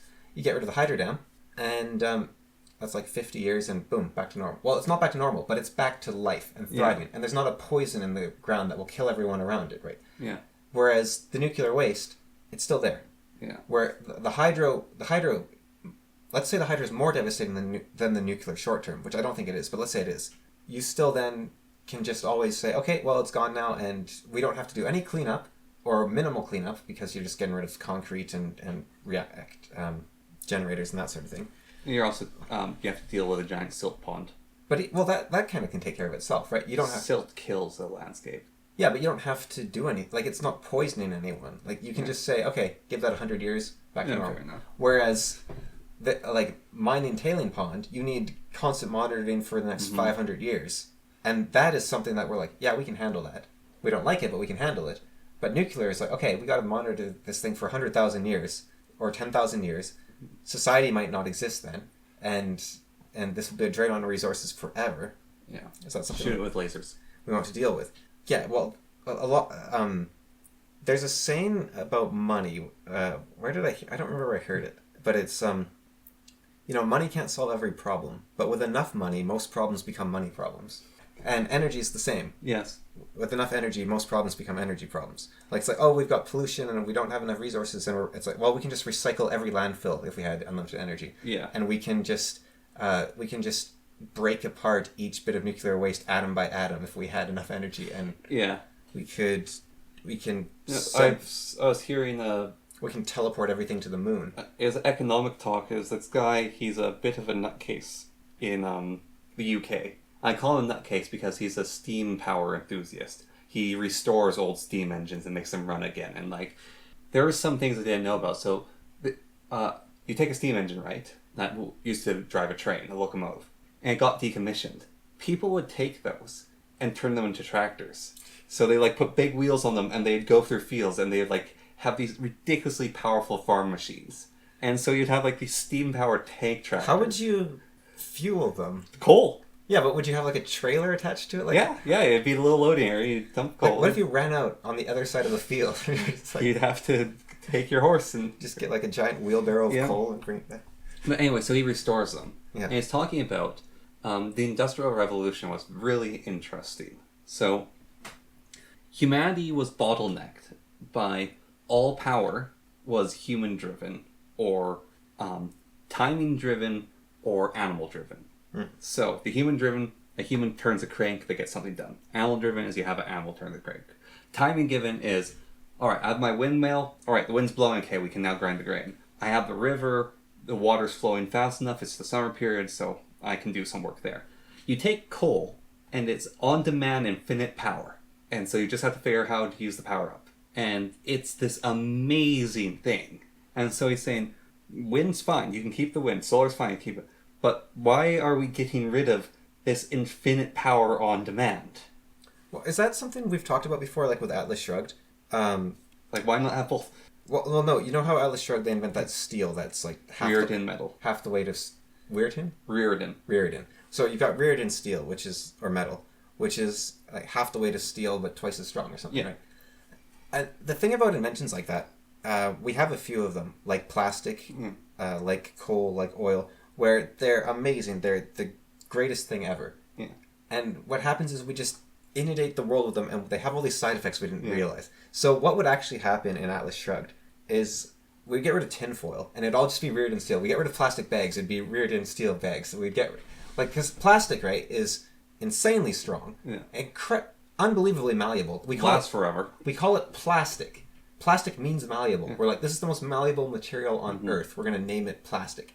And yeah, it lasts forever. And it's super strong. If it breaks, you just melt it, boom, back together. Yeah. And so what do you do with this super strong, lightweight material?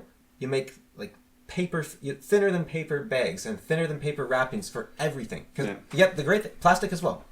Not only is plastic incredibly strong, incredibly malleable, incredibly versatile, incredibly strong, it's also super cheap. Yeah.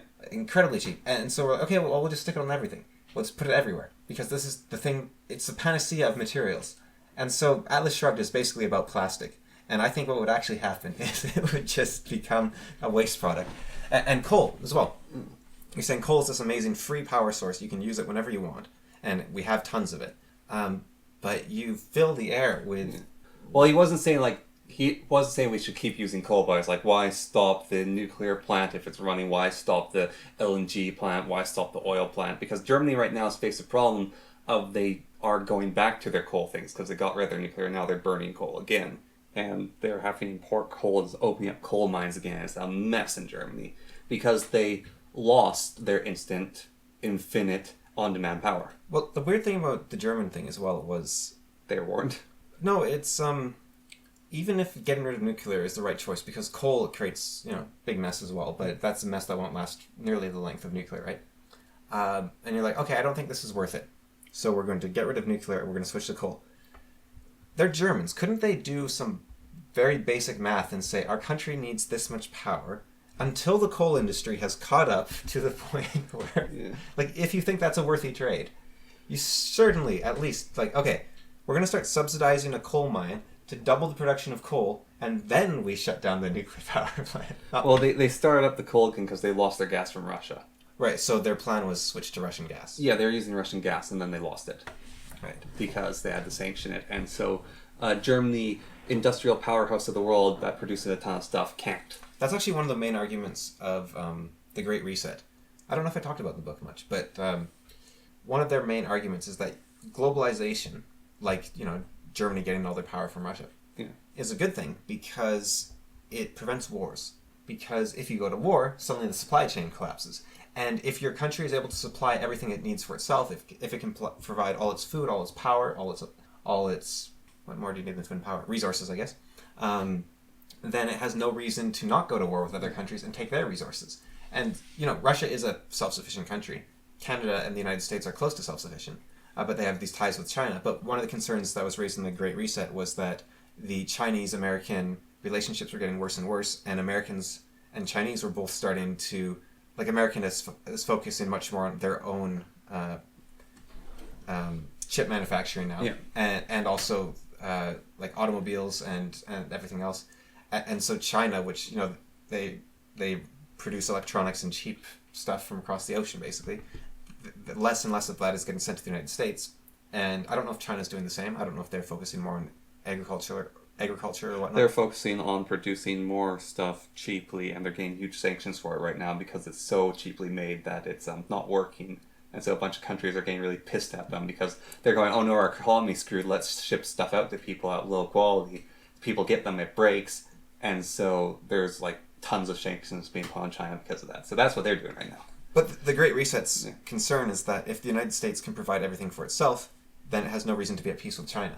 And so they believe globalization. And I think this is, it's kind of one of those things that you can disagree or agree if it's a good or bad thing, but I don't think you can disagree or agree that it's true. Like, I do think globalization does lead, on average, to more peace. But you do have the occasion, like Germany, where, sure, Russia and Germany are less likely to go to war, but if they do, it gets really bad, especially if your country has nothing for itself.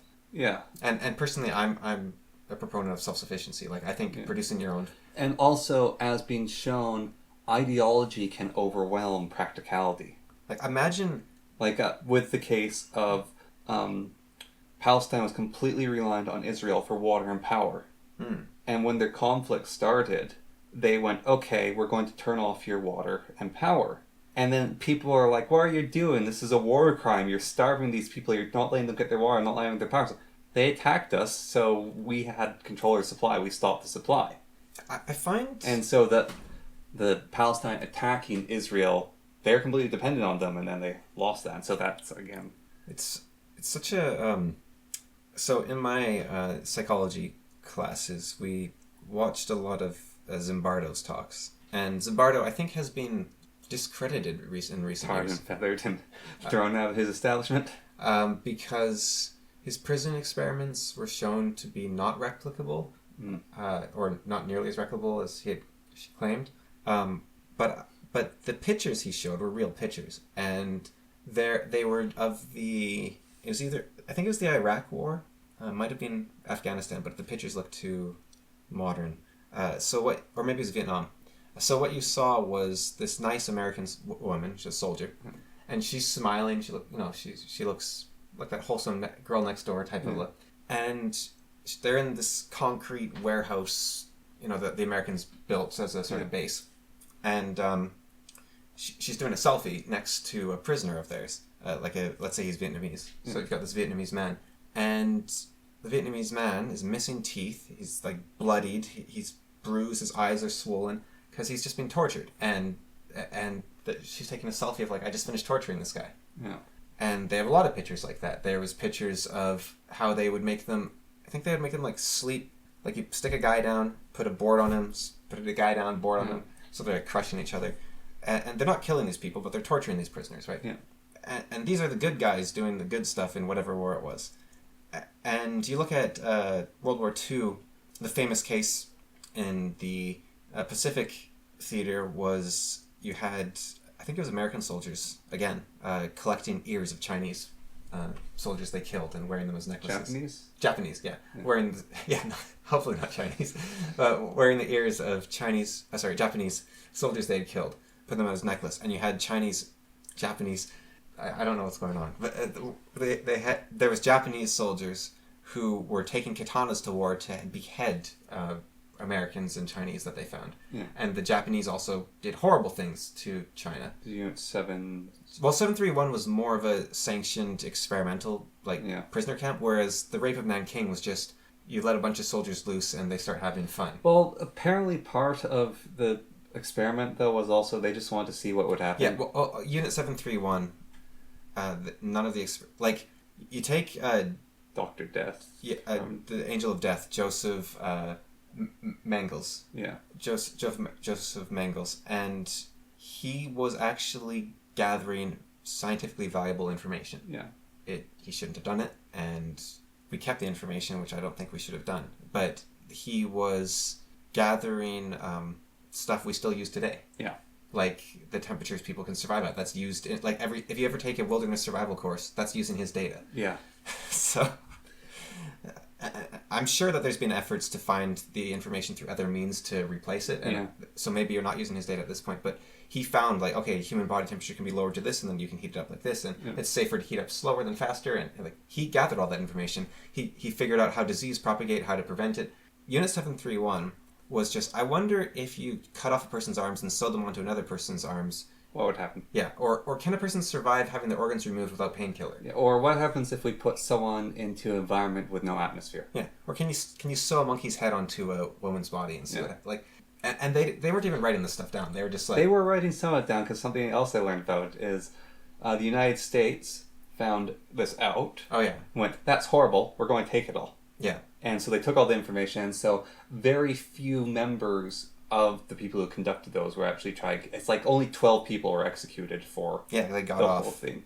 Because they gave their data over. Yeah, so I'm not saying that they didn't come up with any useful stuff, but that was more of a side effect. Yeah. Whereas Mengels was actually like, he was kind of in the necessary evil camp. Yeah. This was more like, let's do evil, and if anything good happens of it, whatever. That's the 731. Yeah. So in war, though, what I'm getting at here is there isn't knights in shining armor. You don't send your knights in shining armor out and they do perfect things, and then they fight only their opponents on the battlefield, their mustache twirling opponents on the battlefield, and then they go back. Even if they're very good people, there's hostage situations, and then you go, what do I do? And then if you take your own people hostage, it's like, so I have to kill your own people to get to your soldiers, and what do I do there? Yeah. Like the decisions you make are impossible, and then you have soldiers that break, like that woman I talked about in the picture, where you're like, well, this person, if it was Vietnam, you see those traps, you lose a couple friends to that, you're like, that's the least they deserve. Yeah. Just give me a couple punches on that guy. Like, he impaled my friend on a bunch of spikes. Like, he deserves it. He built this trap, like, well, who does he think he is? And he's not telling me where the other trap is. I need to know where that trap is. I don't want to be the one impaled. I'm going to beat this guy until he tells me where every trap is. And then I'm going to make him walk in front of me so that he's the one that falls through the traps if he lied. And I'm like, yeah, that's reasonable. Like, yeah, that makes sense. But, so I guess when Palestine attacks Israel, and Israel attacks back, and Israel does all these horrible things in retaliation, like you say, cutting off the power and the water, but also bombing the international kitchen or whatever, like that was messed up. I think that was a mistake, but still, it's like, jeez, that looks bad. Yeah. You've got these worldwide volunteers made up of your allies, and you kill like 12 of them. Yeah. Like, that makes you look like monsters. And like, you would look like a monster if they were made up of your enemies, because they're a group of volunteers that just go around giving anyone food. Like, they're not soldiers. Even if you disagree with them going and doing that, it's still, they shouldn't have been bombed. If the Palestinians had bombed them, we'd be like, wow, that's horrible. Yeah. Even if they weren't allied with them, because it's like, these are neutrals. These are like the Knights Hospitaller. They just go onto the battlefield, they heal either side, and they leave, because they're not there to fight. Yeah, you don't shoot at the person with a red cross. Yeah, they're just there to help. They're not there to... you don't shoot at your opponent's medics, even. Yeah. You just leave them alone. Yeah, well, that's... I've talked about this before, but the British airmen versus the English airmen. You shot someone's plane, you saw a parachute, you let them land. Russia versus the German, you shot their parachutes. Both sides shot each other parachutes, and it was the allowance there of what they were willing to do to each other. Yeah, the British versus the Germans, you mean on that side? Yeah, the British versus the Germans. The Germans didn't shoot down British airmen's parachutes. Yeah. But they did shoot down Russian airmen's parachutes. And you don't do that, but you do that, as you said. Yeah. So basically what I'm getting at, I guess, is if you put a soldier into the field, they're probably going to rape and torture someone. Like, not every soldier, but an army is going to have, 10 rapists in it, or whatever the number is, right? You put into the field, bad stuff's going to happen. And there's nothing you can really do about it. You can execute... Court-martial them. Yeah, you can execute anyone with extreme prejudice that does the slightest deviation, and that'll help a little bit. And so maybe that should be what is done. But if your country is attacked, like Palestine attacked Israel, the question sort of becomes, what is Israel supposed to do? Yeah. Not send their army in? Now, I think their army could be better handled, obviously, and their actions, because you do the court-martial if they go out of hand. But there's always... And there's a lot, like you said, there's all these things. So I watched Jordan Peterson interview this guy who he's called the son of Hamas. So he, one of the founders of Hamas is his father. And he tried to commit suicide by not by basically going to Israel and killing people. That was his plan because his life was hell. And so he's like, I will do one last thing for my people. I can't stand to live, so I'm just going to go kill these Israelis who are suppressing us. I'm going to get a gun, and they're going to kill me, and that's going to be my suicide. He went to do that, got captured by the Israelis, and they said, do you want to be our spy? That's what they basically said to him. And he's like, okay, I will be their spy, and then I'll work from the inside and destroy them by being their spy for them. So, all right, you still have to go to prison, though, because you'll get killed if we don't send you to prison. And so he's sent to prison, and he told the people in the prison his plan. And they basically thought he was still a spy. And the only reason they didn't torture him to death is because his father was one of the founders of Hamas. And anyways, to jump forward in this guy's story, is he talks about the amount of stuff that Israel has done with Palestine and everything they've tried and everything Palestine has tried back. And he definitely has a jaded view. I think he has a deserved jaded view, but it's like from one perspective. And so you realize, holy cow, this runs even deeper than just these people attack on October 7th. How do you respond to that attack? There's a lot more history on both sides to that. Yeah. Like there's been this is the third Intifada or whatever it's called. There's been two before that. Yeah. And his job that he does, he was a spy, he's a spy for Israel, is he stopped suicide bombers. And the main thing he wanted to do was make sure no one died. So he didn't want people on Hamas get killed, and he didn't want people in Israel get killed. And that was his huge thing. He hated the thought of people dying. And he said, I love my father. That's like and his father's purportedly a pretty nasty fellow. And so after October 7th, he's saying, I have regret of following Jesus' teaching, because this guy became slightly Christian in the thought of love thy enemy. He's like, you can't kill your enemies. Like, after October 7th, I had to reevaluate my life and everything I've done. And I should have let them kill my father and all of his allies, and I should have let these prisoners be executed, because if that had happened, that might have stopped October 7th. And so you hear this guy speak, and you hear how he's an incredibly strong person, but there is so much pain and so much broken in him that he's had to patch and try to rebuild. And this guy's been through this since he was a kid, all the way till now. And so you hear everything going on with him. It's like, God, there's so deep, this conflict. Yeah, well, it's like maybe I sound like some sort of Clausewitz style. Israel should conquer Palestine and then there wouldn't be any problem. And some people will die, but that's the price I'm willing to make, type thing, right? Yeah. But I much more lean to pacifism than anything. But so when it started, I was horrified by what happened and the response and people picking their sides or whatever. And I was thinking, what would the emperor of the Malzahn Empire do? How would he handle this? He'd conquer Palestine, probably. Yeah, but how does he handle conquest? What was the Malzahn... Well, he was running, not Lyceum, but him. How did he conquer nations? He would take them over, and he'd let them run themselves. If they rebelled, he destroyed them. Well, that's what Genghis Khan did as well. Yeah. And because it's written by a historian who knows a lot about ancient empires, and that's what the Romans did, yeah. And I think he does a really good job of portraying... the emperor is not a good person, but he's a good emperor. Yeah. And so that was one of the ways I had to think my way through. I was like, what would this guy do? Well, it becomes... And I don't know where I stand with this, right? Because, not on this issue, but in general, you take... Otto von Bismarck talked about how politics was like making a sausage. You don't want to see it happen, right? Yeah. And the idea is that you make different sort of moral judgments on a mass scale that you do on an individual scale. Yeah. On an individual scale, you say, an eye for an eye leaves the whole world blind. But on a mass scale, you say, if I genocide my enemies, there will be no more war. Yeah. And, that's what the Germans thought to an extent, the Nazi Germans. And so obviously that's a bad thought to have at a certain level. But on the other hand, Israel right now is basically doing a reverse flower war, like the Aztecs used to do, where they're far superior to Palestine. And they've been attacked in 3 surprise attacks. And every time we'll see for this time, but the previous 2 times they said, okay, we'll just call it a draw and we'll leave it where it is, and then they get surprise attack again. Yeah. And they haven't done the surprise attack in return, although they have had Israel terrorists attack Palestinians and whatnot. And so from the sort of grand, unfeeling military scale, like the one I was talking about where the President of the United States is like, I don't care about the people, I care about stopping World War III type scale. You say, then you obviously just conquer the country, kick out Hamas, let someone else be in charge, like a different Palestinian be in charge, call it a day. And so that's the mature, grown-up way to look at it from a sort of military wars diplomacy by other means perspective, right? Yeah.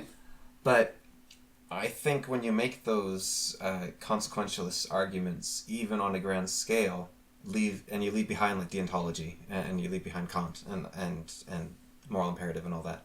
I think the categorical imperative. It's like, do you want the winner of that war to be the person? Like, are you any better than the person you defeat if that's what you're doing? Maybe you are, because you're like Sulla, you rise, or Cincinnatus more accurately, where you're the tyrant when you're needed, and then you give up power and you step back and you let the peace continue, right? And who is, someone like Cincinnatus especially, it's like he wielded absolute authority and then he gave it up, so he's kind of the perfect ruler. Like he's the argument against libertarianism, because libertarianism, it's like, well, all order tends towards corruption. Yeah. And it's like, well, Cincinnatus didn't. And it's like, yeah, but there's one Cincinnati, how many Cincinnatus? And there's hundreds of Henry VIIIs. How many bad leaders have there been in history? And how many Cincinnatus have there been? Yeah. How many tyrants have there been? And he was a literal tyrant, but how many like evil authoritarian leaders have there been? Or even in cases of people who tried to do good things, like Gracchus and Gaius. They were both murdered. And it's tragic what happened to those guys. Like the first brother, he tried to do real change in the Senate because he saw it was corrupt and it wasn't for the people. And the people loved him. He was a populist. And he was gathering a lot of momentum. And you know how the Senate had those gangs? They murdered him. And so his brother, it's like, oh, they murdered him. I believe in the same things he did. So a couple of years later, he basically caused a small revolution of the people and like trying to take over the Senate. And because he's like, it obviously didn't work to do it this way, so I'll do it a different way. And he got murdered as well. Rome had a law where you weren't allowed any weapons in Rome, right? And you weren't allowed any soldiers in Rome. And it almost seems like it would have been better if they had allowed, like, can we just have some neutral soldiers patrolling the streets? Yeah. Because instead what you have is you've got a bunch of senators with clubs going around the streets and just killing everyone they don't like. Yeah. No, that's what happened to both of them. Actually, anti-gun laws, right? Romans didn't have guns, I think. At least not early on. But they had sword laws, and that didn't, that might have been a negative. So... Well, the UK has gun laws, and there's a ridiculous amount of knife attacks and axe attacks. All I'm saying is if Rome had let everyone carry a sidearm, maybe Julius Caesar wouldn't have been assassinated. It's like Brutus and Cassius and Crassus, and all the others come to him in his chamber, and they're all, "We're sorry, Caesar, but for Rome to survive, you must die," and they all pull out knives. And then Caesar just... So I started blasting. 10,000-year empire. On a more different, realistic note, if there was weapons and soldiers in Rome, when he marched up with his army... He might not have taken it over. Yeah. Or taken it over as cleanly. And because the people... It was very unviolent conquest of Rome, in some ways. Because you couldn't fight him. Like, it was foolish to try even think to fight him. He had an army. Yeah, you didn't. Yeah. Yeah, it could have... And then the Republic might have stood. Yeah. And then eventually... I don't know, the Ottomans would have taken them over or something. Well, maybe they would have bought the cannons, because the Byzantines rejected the creator of the Grand Bombard, so he was a smart man, he went and sold to the Ottomans, and then those cannons were used to destroy the wall. Imagine if the walls of the Byzantine Empire, Istanbul, Constantinople, had Grand Bombards on it, and the Ottomans showed up, only had normal cannons because they hadn't bought it from that guy. I wonder... it obviously would have lasted longer, right? Yeah. But how much longer? Because if you're relying on your walls, you've already, the Ottomans are already stronger than you. Yeah, but do you know how ridiculous those walls were? But obviously not ridiculous enough. They were already the underdog, right? Yeah. Because the Ottomans were so powerful. And so maybe it delays it 50 years or 100 years. But there's going to be another inventor that comes along with it. Yeah, well, you have it, but if... You have it delayed 100 years, right? let's say you have it delayed 100 years. During that time, you go to the Polish and say, we are the last bulwark in Europe against the Ottoman Empire. And the Polish go, okay, we see you there, have our hussars. And so they send their hussars down there, and then they go to the French, or where they are at the time, and say, we're the last bulwark. You saw what happened to Spain with the attacks of the Ottomans, and like everything's going on along your coast. Give us your soldiers, and we can strike into their empire. Like that 100 years times if they sat there. I think in Spain that was the Umayyads, I think, not the Ottomans. Okay. But yeah, same idea. It's the Muslims. Yeah. That come in. Yeah. That would have been the concern. The Barbary pirates. Yeah. I'm always torn on alternate history between nothing would have made any difference whatsoever and like the smallest change would have like another 1,000-year empire of Rome or something. I think the alternate history depends on how big of a change it is. I don't know if it does. Like, okay, take Alexander the Great, right? Yeah. Let's say he had never died. He died eventually. Let's say he hadn't been assassinated or hadn't gotten ill or whatever happened to him. Right. Let's say he had lived to like 90 years old and continued his conquest and his establishment of empires. Okay. Would the map of the world look any different today? Because so much changed between now and then.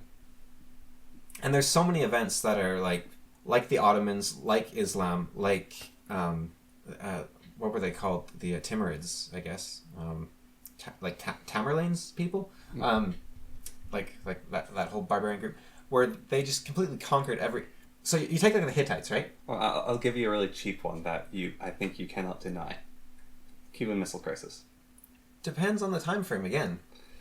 Like it might change now, but would it even change now that much? Like we went to Hiroshima, and if they hadn't left the buildings around, you wouldn't know there was nuked even. Yeah, but the missile. They've got a very nice round park in the center of the city, but it is more of would there be like if they fired missiles, then missiles were being fired at Russia, and Russia would have fired more missiles at America, and like a nuclear war. A nuclear war might change things. And the Cuban Missile Crisis is very close to sparking nuclear war. It was, but the question, part of the question would be, see, I have a theory that nukes aren't as dangerous as everyone thinks. It's just little cars in those models? No. I think they have the destructive power that we have, because they've been tested like crazy. Yeah. Right? I think they have all that destructive power, and we've been to Hiroshima, we've seen that you can kill 1 million people in a second. Less than a second. I think they have that much destructive. I don't think that destructive power is actually as nation-shattering as we think. I think millions upon millions of people die, hundreds of millions of people, in a full-scale nuclear war. Yeah. But first of all, you have to have a full-scale nuclear war happen, and not just Cuba getting glassed, and then that's the end of it. Like maybe Cuba and Turkey both get glassed, and then it's over. Yeah. Because the United States had a bunch of missiles in Turkey as well. That was the thing that the Russians were willing to take the fall for. But the Russians might also not be willing to fire, even if the United States does, or the United States might not be willing to fire, even if the Russians do. Yeah. So there's that, but then we go to full-scale nuclear war, hit all the major cities, millions or hundreds of millions of people die. I think what happens is everyone moves to a different part of the United States and a different part of Russia, and then life continues. And we go, maybe let's not do that again. Or maybe you do it again because you realize, wait a minute, this isn't actually that bad. Like, it's a weapon for targeting civilians, which is horrible. But we now recognize it as a weapon for targeting civilians, not a world-ending weapon. Yeah. And so now it becomes who has the lowest morals, not who is the most willing to end wars. And then we have a bunch of wars spring out because suddenly India's like, wait a minute, we can go to war with China. And so India attacks China, and then Russia's like, hey, yeah, we can attack this place. And like, nuclear winter, that's a risk people talk about. Maybe that's a problem. Maybe it just gets cold and you huddle down and you survive. And like if...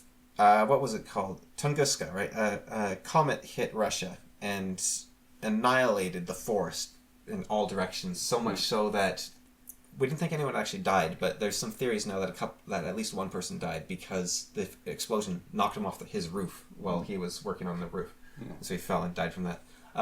If that had... It was like 13 minutes off or something if the Earth had been just rotating slightly more of hitting St. Petersburg. Yeah. So you take one of the most powerful nations on Earth, you annihilate their capital city from just a random event from space. And it's like, how does that change history?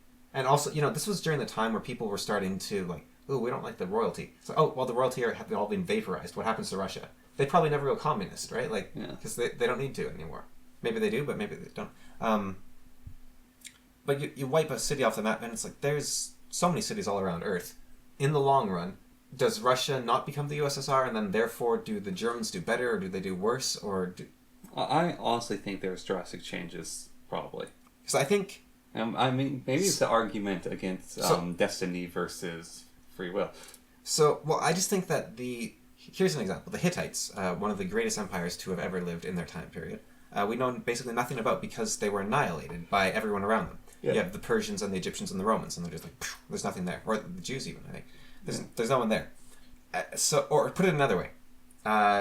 In North America, there's probably hundreds of millions of people, and they had all these amazing battles, right? Tribes that we never know about. They probably weren't tribes, they were probably nations we've never heard of, we don't know about. And they fought these wars, and they had love and death and tales and who knows what else. Yeah. A force like the Europeans comes in, and they all are dying, and they wipe them all out, and it doesn't matter. It's like, or to put it another way, the starts with the Z, Zorkans, they put in their hyperspace bypass, and it doesn't matter if Alexander died at 30 or at 90, Earth is disintegrated, and the rest of the universe, it wouldn't have made the slightest difference. Like, maybe there's a bit less junk on the moon or Mars, but beyond that, you don't even notice. And I think on a smaller scale that happens, where it's like, sure, these two farmers that were fighting in France, if that guy had won the fight instead of that guy, maybe his house would have been built different. But the Mongols came through 20 years later and burned everything down, so it doesn't matter who built their house there.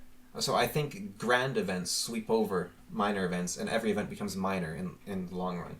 And like, I don't know if you've played like a long game of Europa Universalis where you start with a completely different map, and you're doing all sorts of different stuff, and suddenly the world slowly resolves into basically the same map already. Like, obviously there's mechanics in the game that do that. Like, they sort of cause it to form along the same lines, but... Yeah, I don't agree with that theory. I think that they're, like you said, maybe on the grander scale, but, like, if the Khan had died, then maybe there wasn't someone with strong enough will to have them sweep. And that's the same thing with Alexander, like, if he died in infancy... Like, his father had the army, maybe, like, his younger brother, second in command, would have died. Maybe they would have gone, I like it here. We're not going to go on a war. We have this army, but I'm not going to use it. Well, his father started the campaign. Yeah. He died at the very start of the campaign, so that was already going to happen. And that's where the interesting thing happens, I guess, with the alternate history, where you're just like, would Philip have done better than Alexander? Or Napoleon doesn't... When was the American American Revolution? Was that during the Napoleonic War? 1776 was when they kicked out the Brits. Because a lot of people don't realize that the Statue of Liberty is a present from France, because France and America were massive allies. Well, France helped them revolt to get back at the British, basically. Yeah, but the British were exhausted as well from their battle. Okay, so... with the French. If Napoleon hadn't been fighting the English, he could have taken over the defense of Haiti personally, and then would Haiti be the poorest country on earth like it is now? Well, what I was more going with is if Napoleon had gone hit by a stray cannonball, I think he's a person I can make the case for of being a mover and shaker. Simply by the army was sent to arrest him, and he had the army take over the country. But, And so, if, let's say Napoleon hadn't been the mover, and then the UK hadn't had to fight the Battle of Waterloo, and so they had a lot more resources, and then, not only that, but also the Americans didn't have the funding from France and the help, and then you have the full might of the British Army that's not exhausted attacking, instead of just a penal army trying to take them on.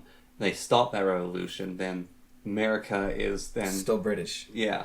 And then it being still British, how powerful of a country that is with the resources and opportunity it has. Because, like, the difference between Canada and America largely is geographic of the people. Because the same sort of groups of people went there, and so it's the geography that sort of determined what happened to it. And, like, it is such a bountiful land that's in such a sweet spot of weather and food production and resources that can be mined.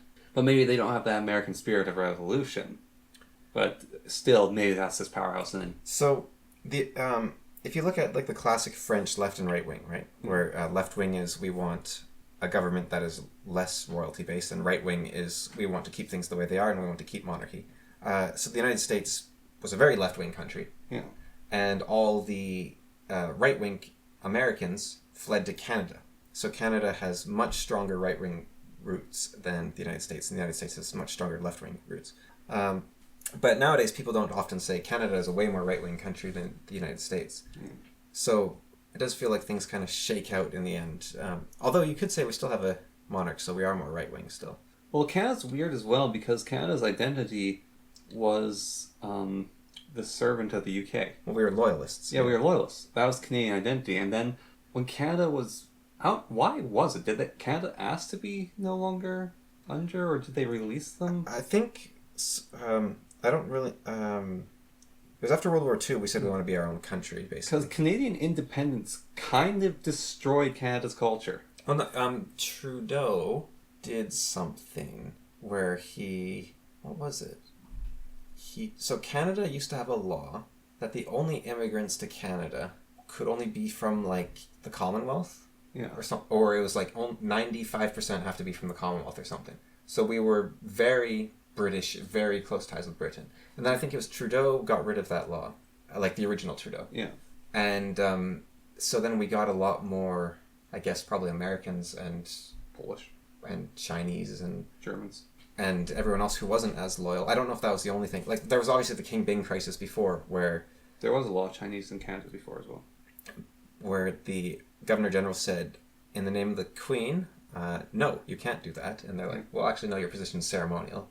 So slow decline, but there is some people like King and Trudeau where you can see these sharp, like, suddenly we aren't the same country anymore. Yeah. And I wonder, because we were basically just Britain too until Trudeau, in a lot of ways. Yeah. Well, it was Canada became, like, the narrative of Canada as a country of immigrants. I watched a video, a historian talked about this. That narrative started after, like, what is Canada? Because we're no longer the loyalists. We're no longer a part of that country. It's like, the new identity is Canada as a country of immigrants. And then that had to subsume as Canada has always been a country of immigrants. The guy said, this is a wrong narrative because, like, 95% of our population was British. Yeah. Or whatever and the number French, was. Yeah. like British and French, and that's what we were. We were very, very, very monarch based. And I think even the British now are less and less loyal. Yeah. To the idea of their roots and their past and nobility and whatnot. Well, what I've heard about the UK is that the English are still very conservative, and I'm not saying conservative as in conservative is right wing, but conservative and right wing have both changed in meaning in the modern day to be more both left and right in modern discourse are heavily progressive movements that want a lot of change in their own direction. One is for, like, more traditional morality, and one is for... The English are very hobbit-like. They're very shire folk. But they're actual conservative, like small c conservatives, where they want things to stay the same. They want to keep... Yeah, they're Tolkienists. They want to keep having a queen or a king, as the case. Yeah, that's actually one of the things in The Hobbit, which is great. I love this. I think it's in the Red Book. Oh, yeah, they like having a king as long as he's far away. Yeah, and doesn't do anything to them. If like a tax collector ever showed up, he'd be sent back, like, tied up in sackcloth and tarred and feather. But they like the idea of having one. Yeah. Just somewhere over there. And so when like Aragorn would come to visit them, and they liked him visiting because, like, Sam's daughter was his wife's handmaiden. So, like, oh, this is very good. This is right and proper. Yeah, you've been here for a month now. Bugger off. Yeah.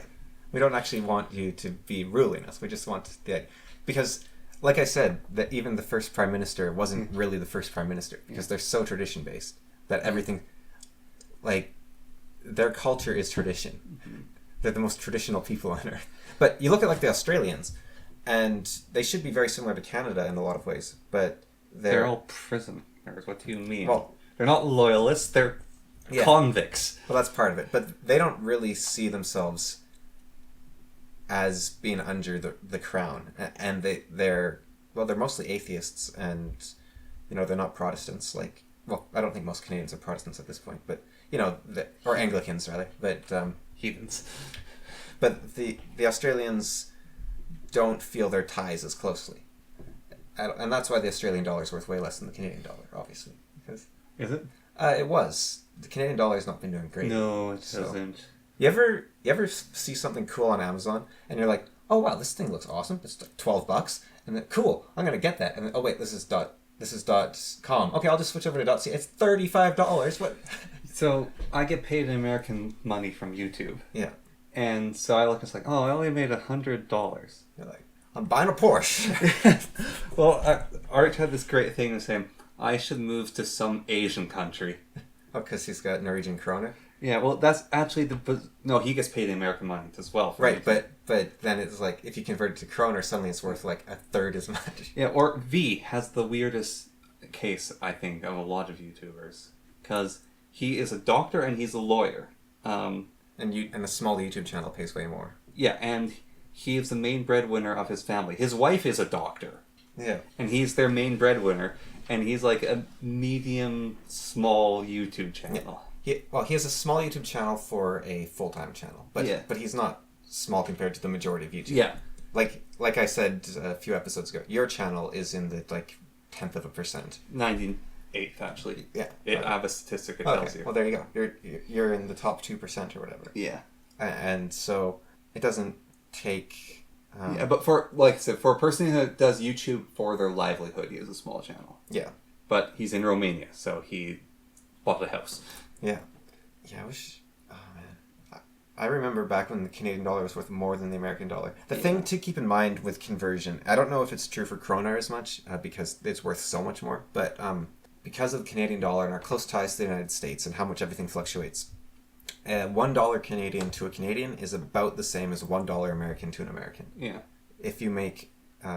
although even... Well, right now it's not as much the case because it's like 25 cents less. No, but what I mean... I don't mean in terms of value. Like, a Canadian dollar isn't worth an American dollar. Yeah. But they feel the same. Yeah. Like, you lose a $20 bill in the States as an American. Yeah. And you're like, oh man, $20. And you lose $20 as a Canadian, you're like, oh man, $20. Yeah. Or to put it another way, maybe you could say you have a $20 an hour job in Canada. You're like, it's decent. It's not super high paying, but it's like a decent job. Yeah. That's like your apprentice carpenter type thing, or grocery store worker. They're They're getting paid $18.50. That's at Super A. That's gone way up. Yeah. Yeah. No, but it's like you're like a labor. You're a decently paid laborer for $20 an hour. Let's say. Decently paid laborers are making $35 to $40 an hour right now. See. I'm sorry. When I was 20, you made about $17 an hour as a laborer. Yeah. $17 an hour. Do you know the reason why old people get a discount, like the seniors discount for shops and whatnot? It's not because they're poor entirely. Like, they do have less money, obviously, but it's actually because the concept has sort of solidified in their head that their money is worth a certain amount. And so if you say this thing's like $5 and they're like, I used to work 4 hours for $1 and now this is $5, then they just won't buy it. So that's actually one of the reasons why seniors... It's to trick them. Well, it's to... Yeah, because... Seniors discounts to trick them so they feel comfortable spending money. Yeah, sort of. Because, look, if you're... So I remember, right? Go to the store and you go to the bakery section and you could buy a chocolate muffin for 99 cents. Yeah. It went up when I was about 12 years old, I think. No, I was older 12. I think I was 13 or 14. It went up to $1.50. I had this... It felt awful. So I was like, I have a good amount of money and I am going to get... I think I was going to get 4 things from the section. So I went there with that money. I had the 4 things and I brought it up to the counter. I'm like this young kid, but it was walking distance. There's this kind old lady behind the till. And it went through and I put the money there and it's the correct amount of money if it had cost that cents. And she's like, this isn't enough. And I broke down crying because I didn't have enough money. And it's awkward to have those things like not bring us like, so, okay. And she went into her wallet and took out the money and paid for the rest of it. And I came back later and I scrounged for everything I have. And I ran back to the store with the money to return it to her, pay it back. It's like, no, don't worry about it. And like, it was like $2. Yeah. That's how, but to me, it mattered so much. And to her, it's just $2. And now it costs $2 for one of those individual pastry things. So, and I'm like frumpity and grumpy about costing $2 versus when I remember costing $1. So when I was 6, there was a prize you could get that was worth about $200. And I thought, you win that prize, you're set for life. Yeah. And of course, silly kid, right? That's only $200. Except, I wasn't exactly wrong, because money has more than halved in value since I was that age. Yeah, I won that reward. Like, I lost a $20 bill when I was 8. Yeah. And I was, oh man, that sucks. I was so upset. But that was about $50 in today's money. Yeah. Like in my lifetime, money has become worthless paper. Yes. Well, it's not even made of paper. It's made of maple syrup, as far as I can tell. That's only the $100 bills. It certainly smells like. Or the 50, I can't remember. But even though they don't even scent it like that on purpose. It's a byproduct of the material it's made out of. It's a byproduct of being made in Canada. Workers' hands are all sticky in the mint. Yeah. The mint runs on maple syrup. It's actually not a mint. That's an American confectionery. Yeah, we call them a syrup. Yeah. No, it's what are sugar shacks? What do they sell? They sell those maple, like you put boiling maple syrup into snow. It's just cold maple. It's maple sticks. Yeah. Yeah, we don't have mints. Coagulated maple sticks. We don't have mints. We have maple sticks, or we have sugar shacks. We have. They're just maple syrup sticks. I don't know if they have a proper name. Remember when we lost half the reserve? Yeah. Darkest day in Canadian history. That was something actually. That was our Pearl Harbor. This is insane about maple syrup, actually, though. So this is something I didn't know. So you're like, all right, maple syrup comes from Canada, but other places can grow it. No, they can't.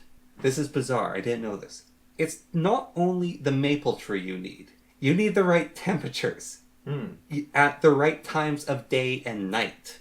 Oh, don't Russians do like birch syrup or something? Yeah, birch syrup's a lot easier to get, but like maple trees, like you tap it, and you can only do it in the winter during a certain period when it gets like below 0 at night, and then it heats up above 0 during the day. That's what it's something like witchcraft like that actually allows it to flow, and it flows in ridiculous amounts with the right sugar combination that make it actually worthwhile getting. And so, like, other countries do have small amount of maple syrup, and it's not as high quality as Canadian, and it's literally because you don't only need the plants. You need the geography, you need the temperature, you need the right winter cycle. Now, for our French-Canadian viewers, I do want to point out a twin tragedy which happened in Quebec, where they lost, I think it was $1 million worth of cheese in the Quebec River. Well, they also produce most of the maple syrup. Yeah, but just to share in the pain. So the Edge Chronicles, right? The first series is based on Twig. Twig. Ah, yes. He is a twink, but I think it's because he's a young man. Yeah. Anyways. He spends a lot of time with bears. Yes. Oh, funny. Right, anyways, Twig. Yeah. So he's like raised in the Wood Troll's home, and he goes to Sanctifrax. And Sanctifrax is this horrible, corrupt city. And it goes through his life, he's interacting with the world, and like the Edge city's corrupt, Sanctifrax is corrupt. He eventually goes beyond Sanctifrax to the deep woods and through the forest of black brambles, and he finds like that new civilization with all the wisps, and that's sort of like the end of that story. And then there's a story in between that where it's like one of his ancestors is founding the Glades. Rook. And like the start of the Glades, they're this very lovely, almost like communist society. It's like, oh, I baked this good, but we're all starting out. We're all like starting this new civilization together, and so I'll give you this food for free, and you can trade me back later. And then you see it later on after that, and the Free Glades are this horrible, corrupt society with like all the goblins, and then if you go to the story earlier with Cloudwolf, Twig's father, when he was a knight, Sanctifrax is this shining golden city. And it's starting to fall corruption, but it's not quite there yet. And then eventually, like, corruption happens, and it goes. Anyways, so the spirit of Moloch is at play in all these places, basically. Like, corruption happens because people interests. Sometimes people are doing evil, but a lot of the times it's people getting a little bit ahead. And it compounds, and that's the spirit of Moloch. How do you beat the spirit of Moloch? And I came up with the idea. Hell. Yes. Go on. So, when you said... let's take the pond, the fishing lake. So, there's 100 fishers. Right, so if you don't pay for the filtration system, you go to hell. Yeah. Which you are going to hell because you're making everything worse. Yeah, but hell in also an afterlife sense of you will burn for eternity and there's no redemption. But it's also, you can take the burn for eternity hell, right? And you can say, because not everyone's superstitious, let's say, if you're just making it up. Yeah. But you say, this is a metaphor for what is actually occurring right now. You are making the world decline into this, towards the worst place. Yeah. But also, I think the metaphysical is also partly a way to deal with it. Like, there's corrupt priests who don't believe in hell, or it's like, oh, whatever, I'll go to heaven because of it. But I think hell is one of the countermeasures to the spirit of Moloch.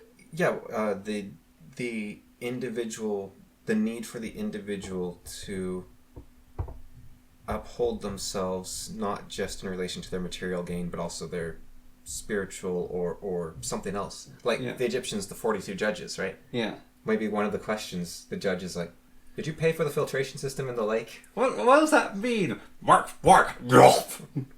Man, not many people are getting to the afterlife. Yeah. Maybe we should rephrase this question. It's only in the last we've been here for 40,000 years, and it's only now 1,500 years after Jesus' death that we're finally getting people we can send to heaven. Like, I don't know what they were doing before.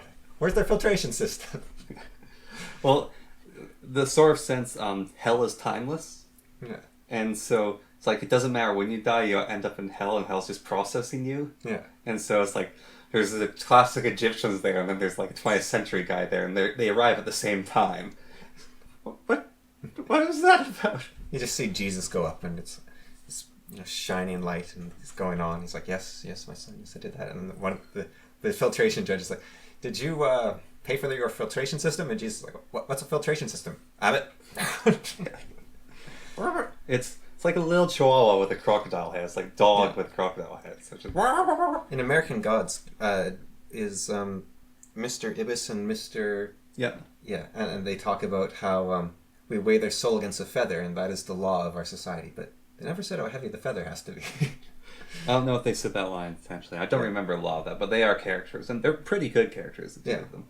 Yeah, they're decent blokes. They don't want to just cause everyone to be devoured, unmade from creation, or however it goes.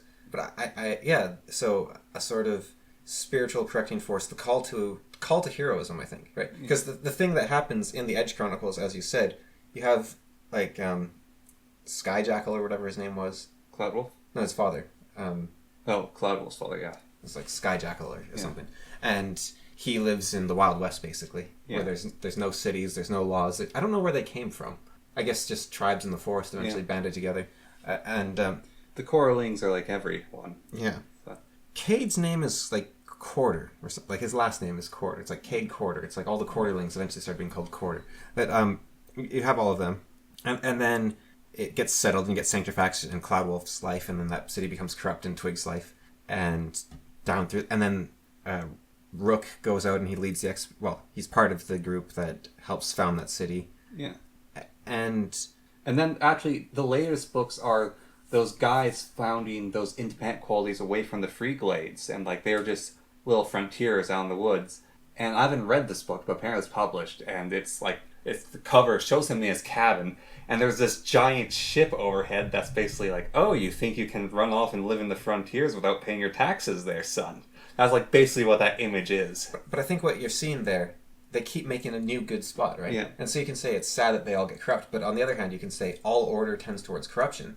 So go out into chaos and forge new order, and that's the path of the hero, right? You keep going out, and then you do have stuff like where Twig comes back and he fights the Gloamgloser, and Sanctifax gets better and gets launched into the sky or something. I don't actually remember, but all the Gloamglozers are killed that were going to invade the Edge. Yeah, and then let's explore over the Edge. Let's do this. So it is that heroic path, and so the solution. Yeah, so there's renewal and rebirth, but also the corruption can be slowed by hell. So with the lake, you can have hell, but you can also say, you must pay for... So that's where the government comes in. It says, you must pay for the filtration system. Yeah. And then you go, okay, great, now we have this law that fixes everything. But then if the government has the power to enforce those laws, that means the government has power and the government becomes corrupt and it abuses those laws, and then you have the BC government thing where they're taking subsidy money for themselves. And that will happen. But that doesn't mean you don't implement the order, I think. I think that means you be very... And also it doesn't mean that hell isn't real. You be very, very cautious of order, and you resist it at all. My belief is sort of, you resist all opposite order that's pressed upon you. as best as you can. And you seek to break it when it no longer serves you. But that doesn't mean that you don't allow order to exist. It's if hell is a metaphysical state where you can draw on that to talk about it, and what's the order of operations? It's like if it's a supernatural place that people have seen and they talk about, and they go, okay, here's hell. But does that come from the metaphysical state, or does the metaphysical state, or does... I think they eat each other's tails. Yeah, they could sort of create each other in it. But then, do humans create both, and are humans created by both? Or is it a discovery? And was there a time without a knowledge of hell, or was hell... So Maps of Meaning, Jordan Peterson's book, because you brought him up, it's basically the idea that all our stories are actually a map of our brains. Yeah. Like, basically everything that we can think is represented outwards in our stories. Yeah. And their way of expressing our thoughts outside of ourselves. And so hell could be an existence within us. Now, that doesn't mean hell doesn't exist as a place, but it means that the knowledge of that existence of the place is internal, and therefore we can create this metaphysical structure outside of ourselves that also describes it. It's sort of you live inside the illusion you generate. Yeah. But the illusion is real. Now, there's this great part from Fearin's Journey's End. That's that elf? Yeah, the anime. So there's this one point. So the hero's party, Himmel the hero. There's Himmel, there's a dwarf, Isin, and there's a priest with them, and then there's the elf. And at one point they're talking about faith and faith in the goddess. And the dwarf's people don't typically worship the goddess, and it's kind of weird, but he does. It's like, why do you worship the goddess? Yes. Well, because the goddess rewards us for living a good life by taking us to heaven. It's like, you don't really believe in that. It's hard to believe in, but it's better if it's true. So I do believe in it. Yeah, and that's what I see as like a desperate faith. That's what I see as just being too afraid of reality that you will lie to yourself. Because, there's Pascal's wager where you say, well, I hope there's a God because I'll pray to him just in case. This isn't the I hope there's a God, it's no. There should be a God because it's better that way. Yeah. I'm saying I think Pascal's wager to me makes more sense than this strategy of I want there to be a God, so I'll say there is one, and I'll delude myself. That's the way I see it. It seems like a delusion rather than a oh yeah, God came to me in a dream and said this, and you're like, oh well, okay, that makes sense. I don't know.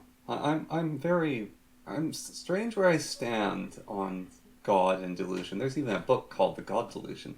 Yeah. But is a delusion worth believing? Well, I think Jordan Peterson's argument is different, right, than this dwarf's. I think Jordan Peterson's argument is that if you act as if there is God, right? Because God is a state that you're moving towards. God is the infinite sandwich, right? And so that is a state worthy of living. God is the act of being a hero, moving towards the eternal goal, and that isn't a delusion. That's a very sensible choice to. Yeah, what I'm saying with me is from arguments I have. A lot of people say, my belief in God seems to be very irrational. It seems delusional. I don't think irrational is delusional. Sorry, not irrational. It seems delusional then. Okay. It from a logical perspective, it seems like a delusion. Well, it could seem like a delusion from a rational perspective, potentially. Yeah, rational. But I still believe in God. But do you believe in God because you want there to be a God, or because you have a reason to believe in God? I believe in God because I do. That one. Maybe.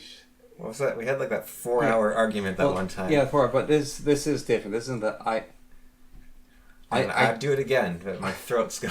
But what I'm saying is, I just do. I guess is what I'm getting at. It's not. There is no reason.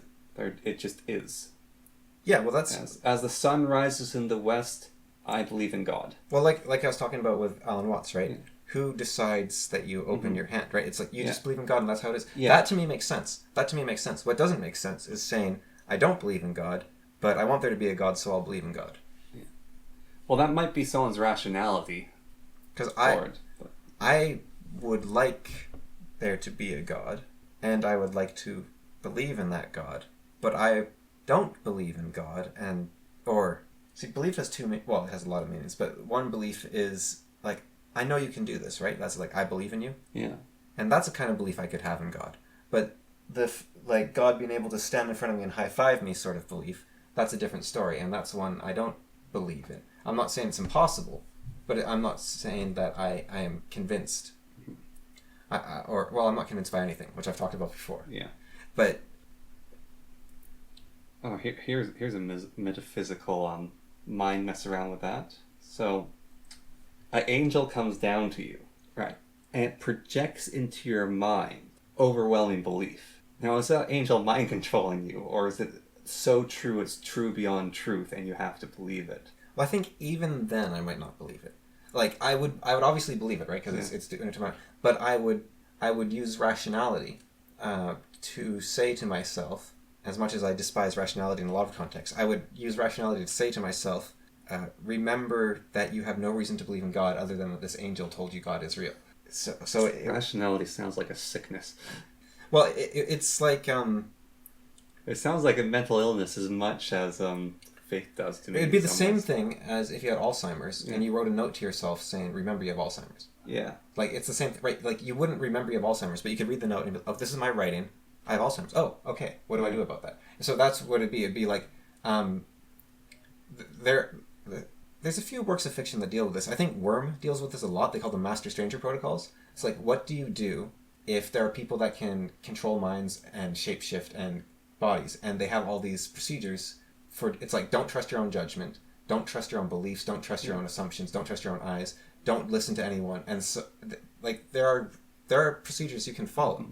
So it'd be like, for instance, if someone says something to me that upsets me, in a field where I'm very easily upset, and I know that my upset is completely self-centered.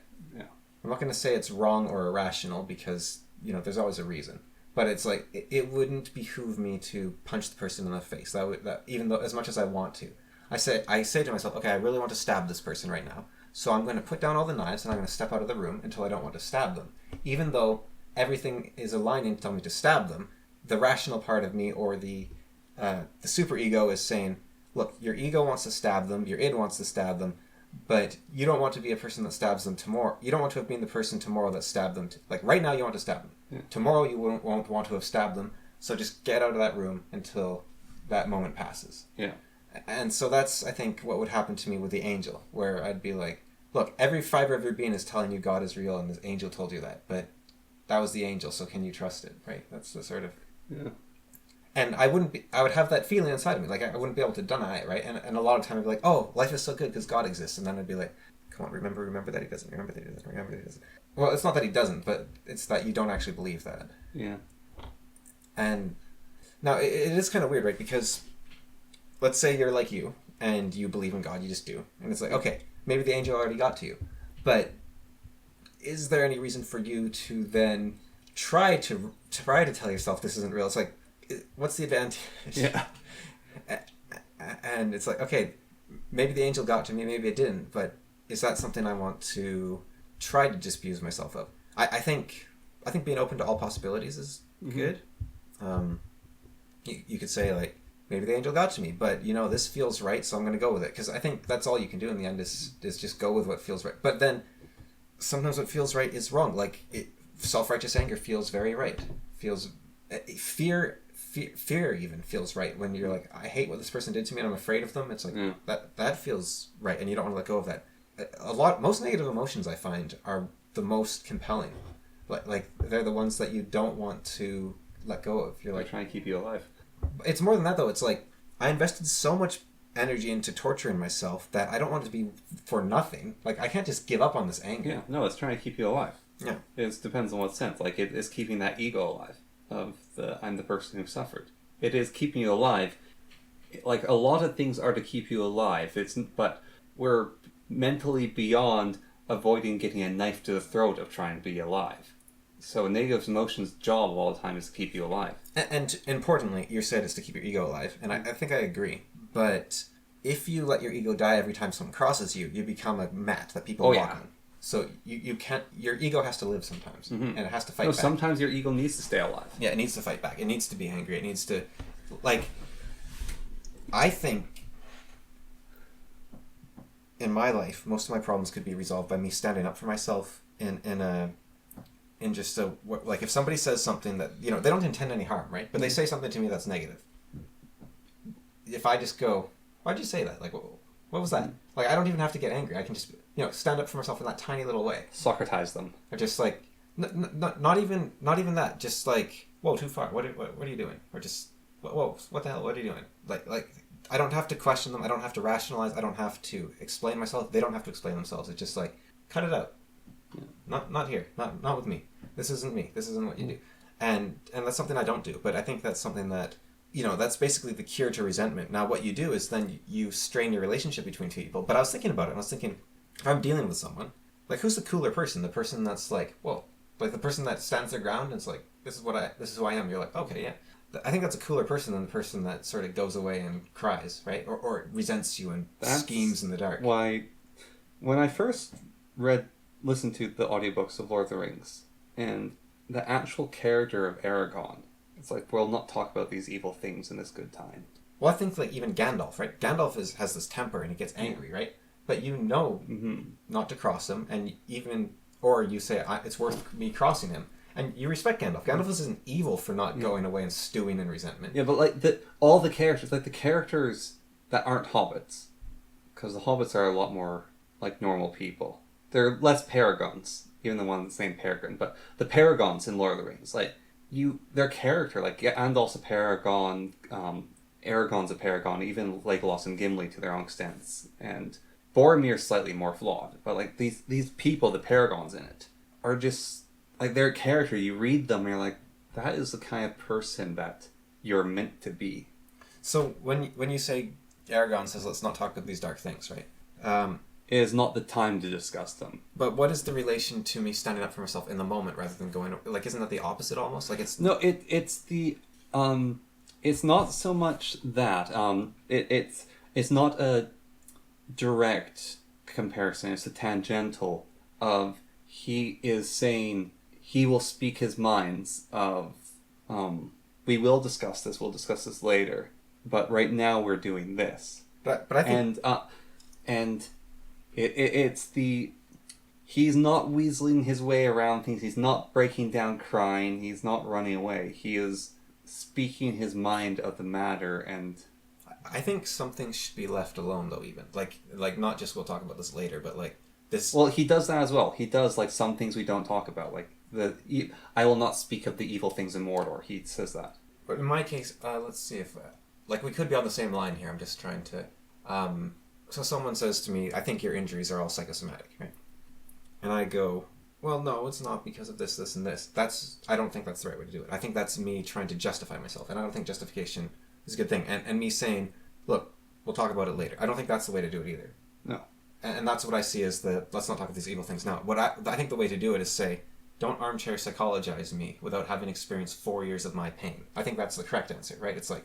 Yeah, well, there's a lot of different situations. Like, you're at a birthday party, right? Yeah. And... Well, then they shouldn't have brought it up. Person wants to talk about the war in the East. And you're like, no, this is a birthday party. This isn't the War of the East Council. We'll talk about the War of the East when it's the War of the East Council. Yeah, I think that's what Aragorn's doing when I say that. We'll not talk about those dark things now. Or Aragorn goes... I tracked Gollum throughout Mordor and saw things I'll not repeat. Or if Aragorn goes like, look, I just wanted to have a dance party, and not every dance party has to be about Saruman and Sauron, and like, I just want to have a good time. Can we just have, like that's why I think we sort of try, like we talked a bit about Palestine and Israel, but I think in general we try to avoid contemporary events is because... Well, we should also, I think, try to avoid talking about developments in AI technology, because it was last week I got to you talking about the Google AI, Gemini. Yeah. And so much came out about Gemini after that. I'm like, oh, it's this new Gemini technology. And well, like, none of what I said is untrue. Yeah. Because Gemini was revolutionary. What I'm saying is, if you try to talk about the AI, talk about more contemporarily, then this is the revolution. And it's more like the Yeah, but I was talking about how the tech was revolutionary, not that Gemini was. Yeah. Because Gemini, they turned out to like put a layer on top of it that, made it much less useful. It's not just Gemini, but I'm saying in general. Although I used a bit of Gemini on Chatbot Arena, and I was very impressed by it. Yeah, AI gets... AI just changes so fast, too. Mm-hmm. It's like... so conceptually rather than... Yeah, but like where this... Although I think my long-term AI predictions still stand, that everything's going to change to a single image generator for an operating system and that sort of thing. Which, when I said that, there was doubters. There was... I'm not going to name any names, but there was people on this very podcast who weren't me or you, who were calling me a fool. Well, not quite in those words, but they were doubtful of my beliefs. But now, I think it's looking pretty likely. Yes. And there's more and more video games now trying to implement stable diffusion as a layer. And there was technology way before that doing that for... That's what I based it on, was like the GTA stuff, which was just a style GAN, which I think is a way more efficient way to do it, and that's the way it should be done. But because the thing is, once you have photorealistic or... Well, it doesn't matter. Once you can implement that layer, the graphical fidelity of your game never costs you more energy. Like, it doesn't matter how many objects you have in the game. If it's just an image generation layer, it doesn't matter. That's just your layer. Right. And at that point, it's just now the AI cost might be way higher than most games, but it becomes the base, the floor and the ceiling become the same value. And no game will ever be more expensive than that. That's the sort of... You know how Minecraft has positions and has little pips and it draws from them? Yeah. So you have your AI generate the whole game, and then you have those generations layered in pips, and then you just draw... Like, are you saying you put like a stable diffusion interpretation of Minecraft, or...? No, I don't know why I'm saying what I'm saying doesn't work. Forget it. Sorry, maybe I don't know actually by pips. Do you mean like voxels, or do you mean... So... Like a voxel's a 3D pixel. In Dota... Yeah. You can go back and watch a game replay, and it takes like the same amount of power as playing the game. And it's not because it's a record video; it's because it's looking. In reality, there's a dot called axe, and it's just following the hero. Right. And then like his movements trigger animations, but and they record all the actions that the players take. Yeah. But so basically, you have your game, and so you have like all these insane possibilities in the game, and you have that all generated from AI. But like having that AI run would be too expensive for your hardware. So instead, you have like an accessing point, like the Minecraft, or these loading points, since the game's there, and then the AI looks at what's going on. It just draws these pre-baked images that it can generate. I don't know. Well, it sounds too complicated. I think the idea you're looking at is kind of what I'm talking about, where so the Dota system, for instance, right? Yeah, well, no, what I'm trying to like come up with, you know how you bake textures? Yeah. So you like bake shadows to make it more efficient. You bake textures. It's like trying to bake the AI generative image into the game. That's what I was trying to figure out, how you would conceptually do that. It's like some sort of baking technique of... So what they did with GTA, which was a generative adversarial network, it wasn't it wasn't a diffusion network, but what they did was they trained it only on objects you'd find in GTA. Yeah. So that allows for a much smaller model. And, yes. And then you can also label things one-to-one. You can say, whenever you see this car object, it's a car. You don't have to think hard. You don't have to, is that a tree or is that a building? It's a car. It's always a car. Yeah. So that is kind of, I think, the idea you're going with there. But yeah, I think Dota's replay system is actually a good example of what I'm talking about, because it's more expensive computationally, probably, to watch the replay than to watch a video of the replay. Although videos of replay can be expensive. But if you switch the game over to... but it's smaller. The replay is smaller. The replay file is smaller, but the computational resources are higher. Yeah. But if you switch the graphics over to 12K graphics, the file for the replay doesn't get any larger whatsoever. Yeah. And that's sort of my point with computers being purely a stable diffusion thing. It's like maybe generational costs somewhere become more expensive, but the file size never changes. Although in my case it would be the opposite, where the file size might get way bigger, but the generation cost never changes. Yeah. Would be, of course, resolution would cost you more and more, but all 10K resolution games would cost the same no matter how many models were on the screen or something like that. Even though probably to represent individual models, you still need to be calculating them somewhere. Well, so closing thought, I guess, even though we had that. Yeah. So I played Fortnite. Yeah. And gorgeous game. Mm-hmm. Its physics systems are amazing. It's like one of the most amazing games I've played.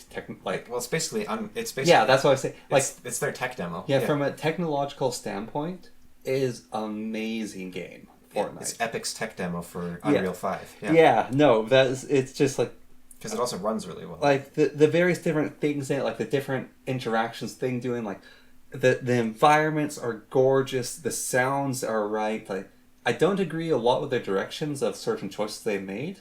Like having fun and music while you're murdering people, it just seems... It's kind of dissonant, yeah. Yeah. And not even in a Borderlands, like, it's meant to be kind of creepy. Yeah. Yeah.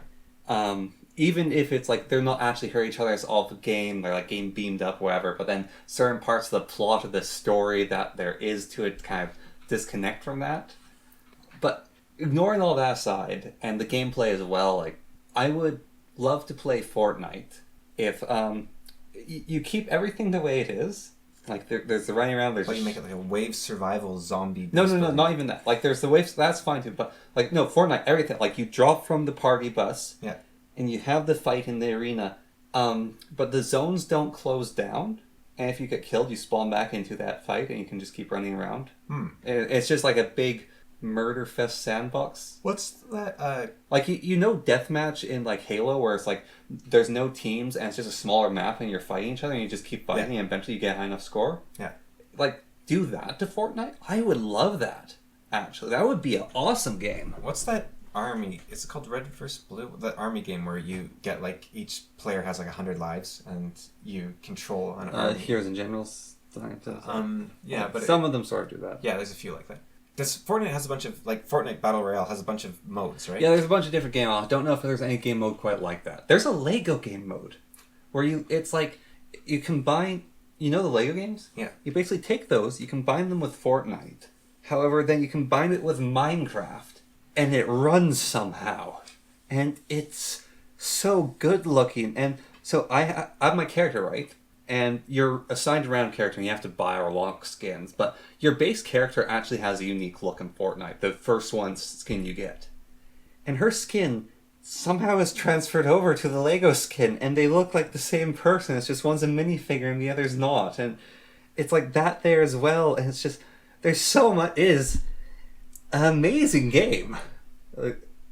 I hate it. Because I really hate... survival royales. I think it's a neat genre. It's a neat genre, but I don't find them fun. I don't find them fun at all. And I won it. I was playing against bots, like it was a pure bot match. I found out later and I was actually kind of upset because like the first Fortnite match I ever played, I won. Then my friend's like, you know those are all bot matches. You could have just given that to me! I wasn't going to ever play it again. You could have just let me have my one victory. Yeah, I don't tend to like online multiplayer games. I'm very much more couch multiplayer type thing. Well, that's what I was saying. Like it would have more like that Halo. It'd have more of that feel. Like you could even have like there's 100 players because it can handle it. It obviously can handle 100 players at once. So it can probably handle like 4. Yeah, yeah. The map's so big though. Like you can reduce the spaces it's in. It's such a cool map as well. And there's so many cool mechanics. It's just like I got into a car. I was driving around and it felt so smooth. Like, how do you have a car this good in a third-person over-the-shooter? And I've also noticed it has, it's like the Funko Pops of video games. Yeah. It's got like basketball players and Samus and Scooby-Doo and that everything. That as well kind of throws me off and makes me dislike it. You can play as Altair, and you can Fortnite dance as Altair, and it's just something about that feels like acid to my soul. It's kind of... It's very Ready Player One, right? Yeah. Like No, Ready Player One feels like acid to my soul.